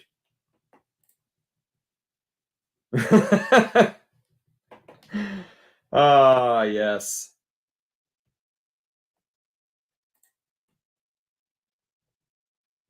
That's it, a personal perfume consultant. That's it. Double the price. Not a bad gig if you can get it, eh? A perfume consultant. Man, what do you think? Fly into old Dallas Fort Worth International, come to the Ram headquarters, sniff some fragrances at $500 an hour? I could get down with some of that. That was the best gifted haul I've ever seen. That was the best gifted haul I've ever been given. I'd like to see an Anuj warehouse tour. It's happened. Eugene did it.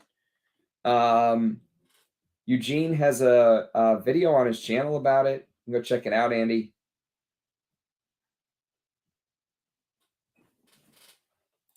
I'll take that job. Yes, exactly. I mean, I guess you have to have the perfumes to do it, right? Because they're going to want to, for $500, they're going to want to smell some rare stuff.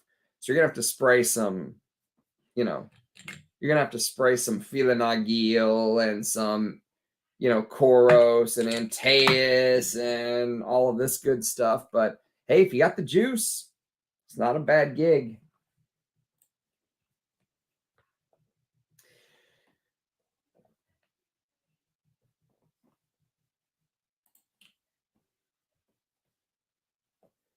Yep, that's it. That's it. That's it. So whenever I drop the link, no one wants to ever come on and chat with me. What's wrong with you guys? How does Eugene get all these people that want to come chat with him? I need to have a Ram Duck collab coming very soon. We need to get Rich Mitch back on. We need to do a Ram Duck vintage stream like the good old days.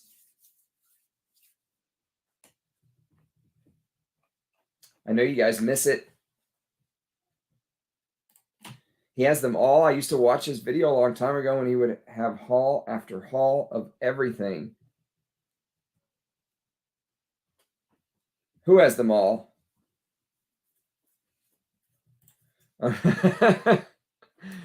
Multitasking. Watching the stream while giving your son a bath. Sounds like fun. All right, deal.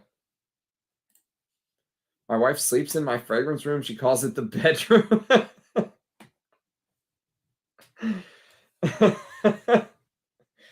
Oh, how dare she? Sleeping in your fragrance room. Ah, yes. Yeah.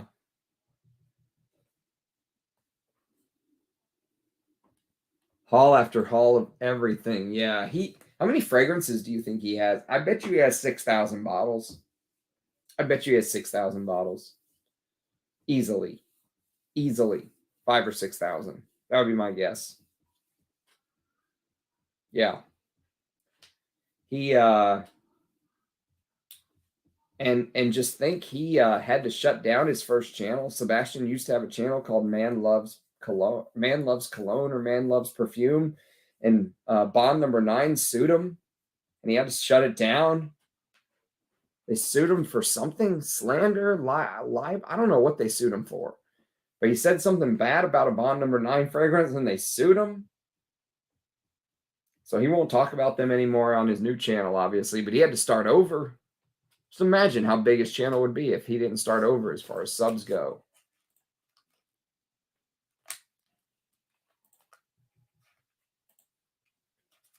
What do you think of Doom Pour Homme? It's okay. I mean, it's probably one of the better fig fragrances in my collection, but it's just, you know, when I wear it, I'm just always left wanting more, but it's great in the heat. It's a great, like, warm weather, just throw something easy on.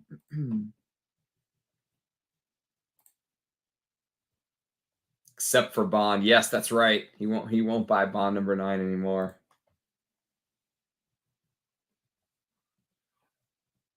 Yeah, that is just, I mean, now look at the bad press for the brand, and look what it's done for, like, other people that want to talk about it. Like, instead of maybe it's a brand you want to get to know, that might actually make you not want to get to explore the brand. Like, that kind of behavior is like, you can't be that sensitive, can you? Can you have a brand and be that sensitive? Yeah, I agree. He had a write-up of that whole incident on Bass Notes. Wow. Exactly. Exactly. Not a fan of the house, to be honest with you. They do have a fragrance or two that are okay, but I'm not really into the house. Bond number 0. I recently went to Javoy Store London on Seb's recommendation. That's awesome. How was it? I bet it was amazing. I would love to go to that Javoy store one day.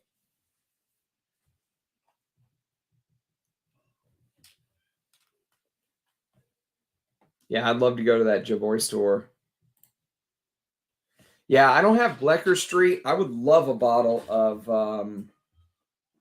New Harlem, but the vintage, because I don't trust the new reformulation. The vintage, and but I'm not paying $300 or $400 for that. And but my favorite Bond number 9 is probably New York Oud. It's like this plum oud. It's really good, actually, for a designer oud. This is very good. And they have I'll show you my Bond number 9 collection because I only have 3 bottles, and one of them I actually want to sell. This is the one I want to sell. It's called Scent of Peace. I really don't like this. It's their take on Aventus. It's kind of like this fresher take on Aventus. It's not for me. I just would rather wear Aventus. This one's kind of interesting though. This is called Signature or Bond number 9, just Bond number 9. I forgot what it's called. But whatever, it looks like it's in this gold bottle. And if you probably won't be able to see, but mine says Parfum on the bottom. This is a pure Parfum in 100 ml. Now, the new ones I've seen say Eau de Parfum. So I don't think they make this in pure Parfum any longer. I think the Parfum is no more. But I could be wrong. Don't sue me, Bond number 9.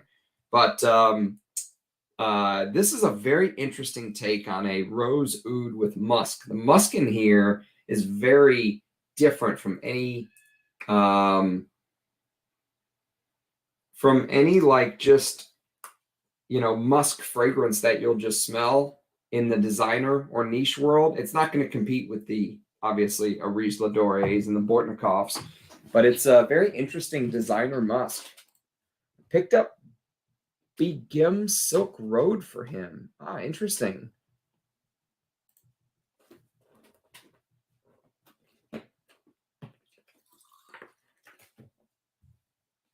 I would love to go. It was hyped by what's that guy's name who recently passed? Carlos from Brooklyn, Fragrance Lover. Just finished your Valentine Day video, and here I am. You just can't get away from me.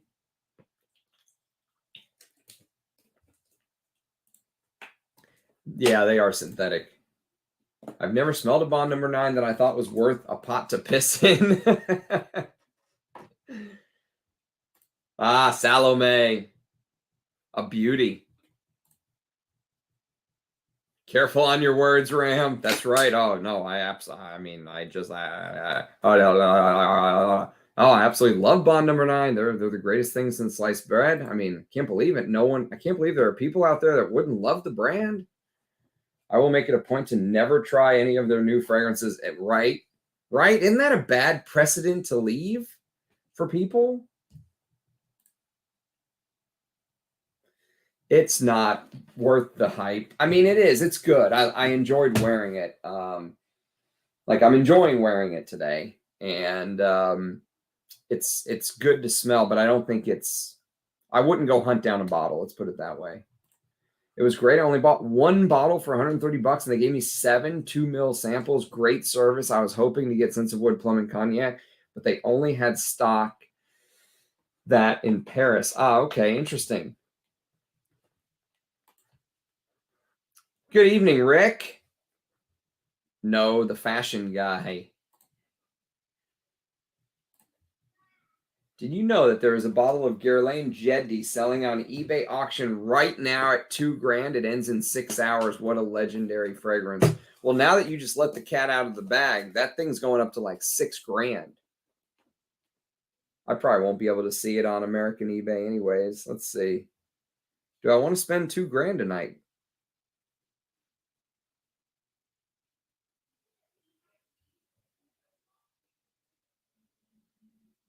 I can see it. Can I bid on it? 3 bids, 6 hours. Man, that thing's going to go to like $6,000 by the end of that auction.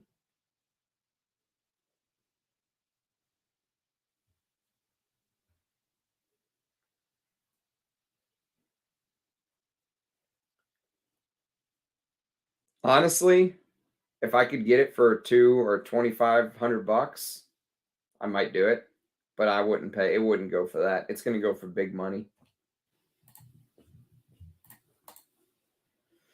Initio. An Initio, Rick. I've never smelled that. Last Jedi went for 7. Yes, that's right. This thing's about to spike in price, especially now that you just told every fragrance lover in basically, west of the Mississippi. But I heard you mention Facebook for fragrance groups. What about Ramsey Channel Group? I'm sure you could get a volunteer to manage it. There's no doubt about it, but I don't have Facebook. I don't know how to do it. I'm a technology Luddite.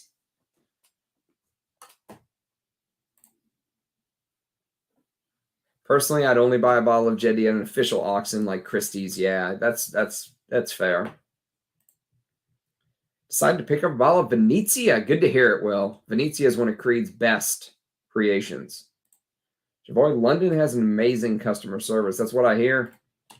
Can't imagine spending that much on perfume. Trust me, I know. It's an affliction. Couldn't imagine dropping even $1,000. But Jedi is Jedi. It's Jedi, dude. It's Jedi, man. Probably... Honestly, it's probably the Baccarat crystal bottle alone is probably worth $1,000 nowadays. Last 10 seconds, the price will zoom up there. Oh, yeah, absolutely. 100%. Yeah, those Jedi bottles are insane. It is insane. Invite only and would be a good way for people to show, swap, and buy. That Jedi has sold twice in the last few weeks. Uh-oh. That's not a good sign, is it? Yeah, I have a video on it. Actually, I have a decant of it somewhere. Right here. Yes, Jedi. This is like, what is this? What is this? Like 4 mils? This is like $200 right here. No, I'm just kidding. Went for $3,600 and $4,200 both times.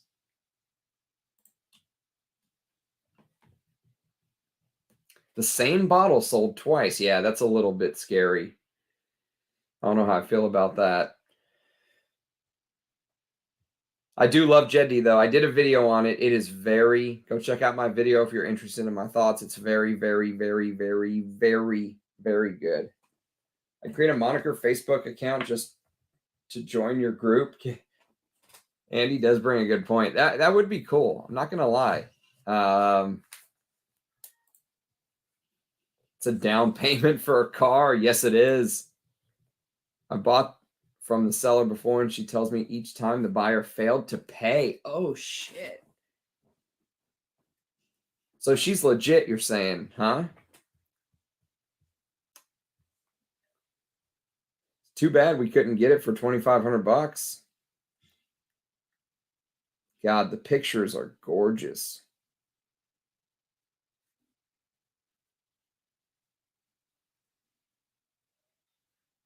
The pictures are absolutely astounding. What a beautiful bottle. What a stunning bottle. Could you imagine if you dropped that and broke it? Absolutely. I'm right there with you, Rachel. If it was that price, I'd split it with you.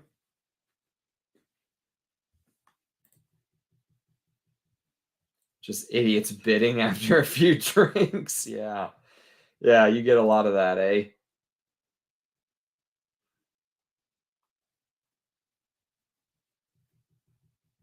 Oh, man. I mean, honestly, 30 mils if you split Jedi, but of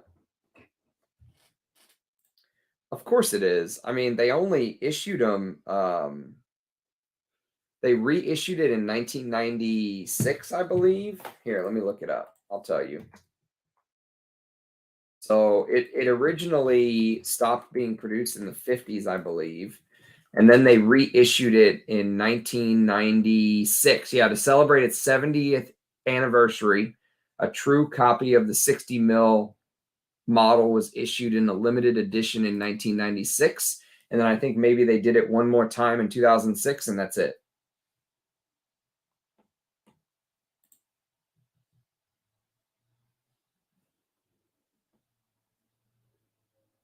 I've tried to buy it off eBay, and if the winner fails again, you're on, dude, you are on it. You are on the spot. You are Andy on the spot, man. Is Jedi a unicorn above most unicorns? Yes. I've seen bottles of Jedi go for 10 grand. 10 grand. Or more, you know, more than 10 sometimes. I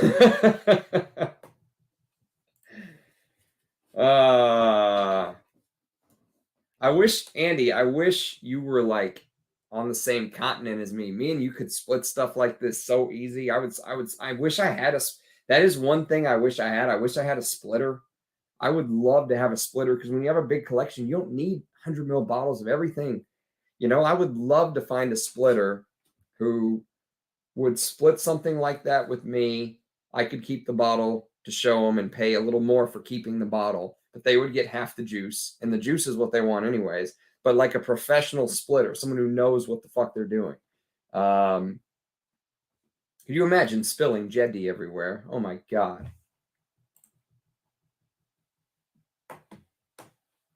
But the originals are going to be from 1950? Do you want a bottle? Do you want a fragrance from 70 years ago? What's that going to be like?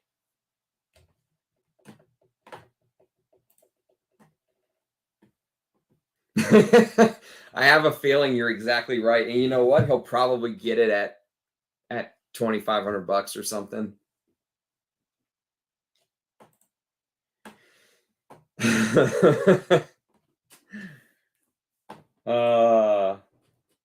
Whenever that guy brought that up, Andy was like, fuck, they know about it. Oh, my secret Jedi bottle. Shit. I'd split it, but I want the bottle too. Yeah, that's the thing. Everyone would want the bottle.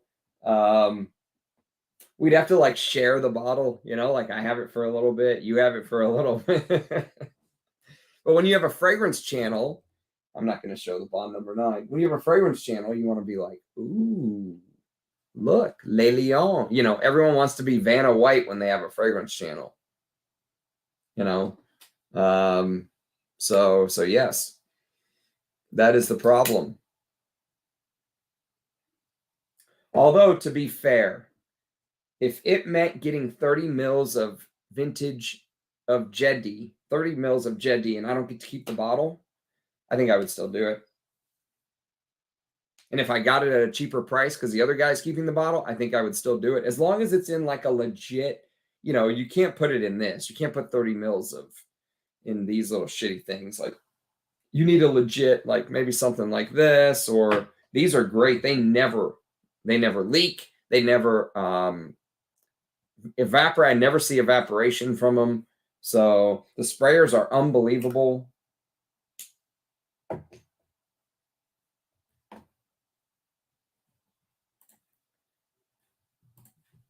It's like the Stanley Cup. We'll just rotate it. Lord Jedi, that's right. The reissue was only 1,000 bottles and only sold in France. Yeah. Oud Palau. Lovely Oud. I've also messaged the person who has the mint Chanel number 46. And what's the word, Andy? You know, whenever you come on the channel, finally, we're gonna make it a like we're gonna make it like an extravaganza. Andy finally comes on the channel to show off his amazing collection. It can be me, like you know those thumbnails those other YouTubers do, where they're like, Andy finally comes on the channel to show off the collection. Bomb going off in the background, like nuclear bomb in the background, you know.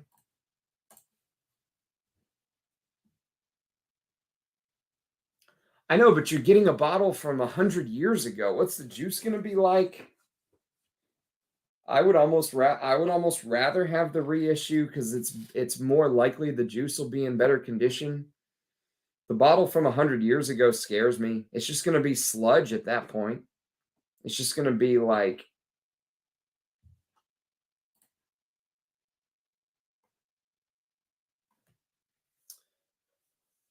yeah. Well, if anyone knows rare perfume, it's you. Community in shock. Oh, Rachel wins the comment of the night. Community in shock. Yes, that's right. Community in shock. And he comes on to show off his collection. Oh, God. Just don't do an Ash thumbnail or I'm unsubbing. What's an Ash thumbnail? Ashton. But what does he do? You mean because he's got the hat or he's got what? Has anyone had issues buying Chanel fragrances on eBay? I heard it. Yes, it is the most counterfeit. Do not buy Chanel's on eBay. At least unless you really know what you're getting, like a vintage number 46 that is from a reputable seller. Okay. But don't buy Chanel's on eBay. Seriously. Chanel has the tightest quality control of any house. They do not allow stuff to go off in the secondary market, you know. And they'll prosecute. That's how they actually shut down. I heard this the other day. That's how they shut down Notino's U.S. distribution site because they were selling Chanel's. They didn't buy directly from Chanel. So Chanel shut them down for it. Basically sued them into shutting down the site. The goofy expressions that guy likes to use. Man, I'll tell you what, though. You talk about a sub machine. So many subscribers to his channel. So many subscribers. It's unbelievable. All right, we got like a 40-second rundown before I'm going to run. 2 hours and 30 minutes, I'm calling it. Because I got to put all this shit away now. I got to put it all away, and I got to find a place for these new Serge Lutens. And I got to go run. I'm gonna start getting fat if I don't keep up my run routine. I hate running in the cold though. Oh, can't wait for it to get warm so I can run. I love the cold because I get to wear my heavy perfume, and I hate the cold because I hate running in it. And I don't like running on treadmills. I like running outside. 2 hours and 30 minutes, folks. Well, there's still 46 people here. I feel bad shutting it down, but I've enjoyed chatting with you.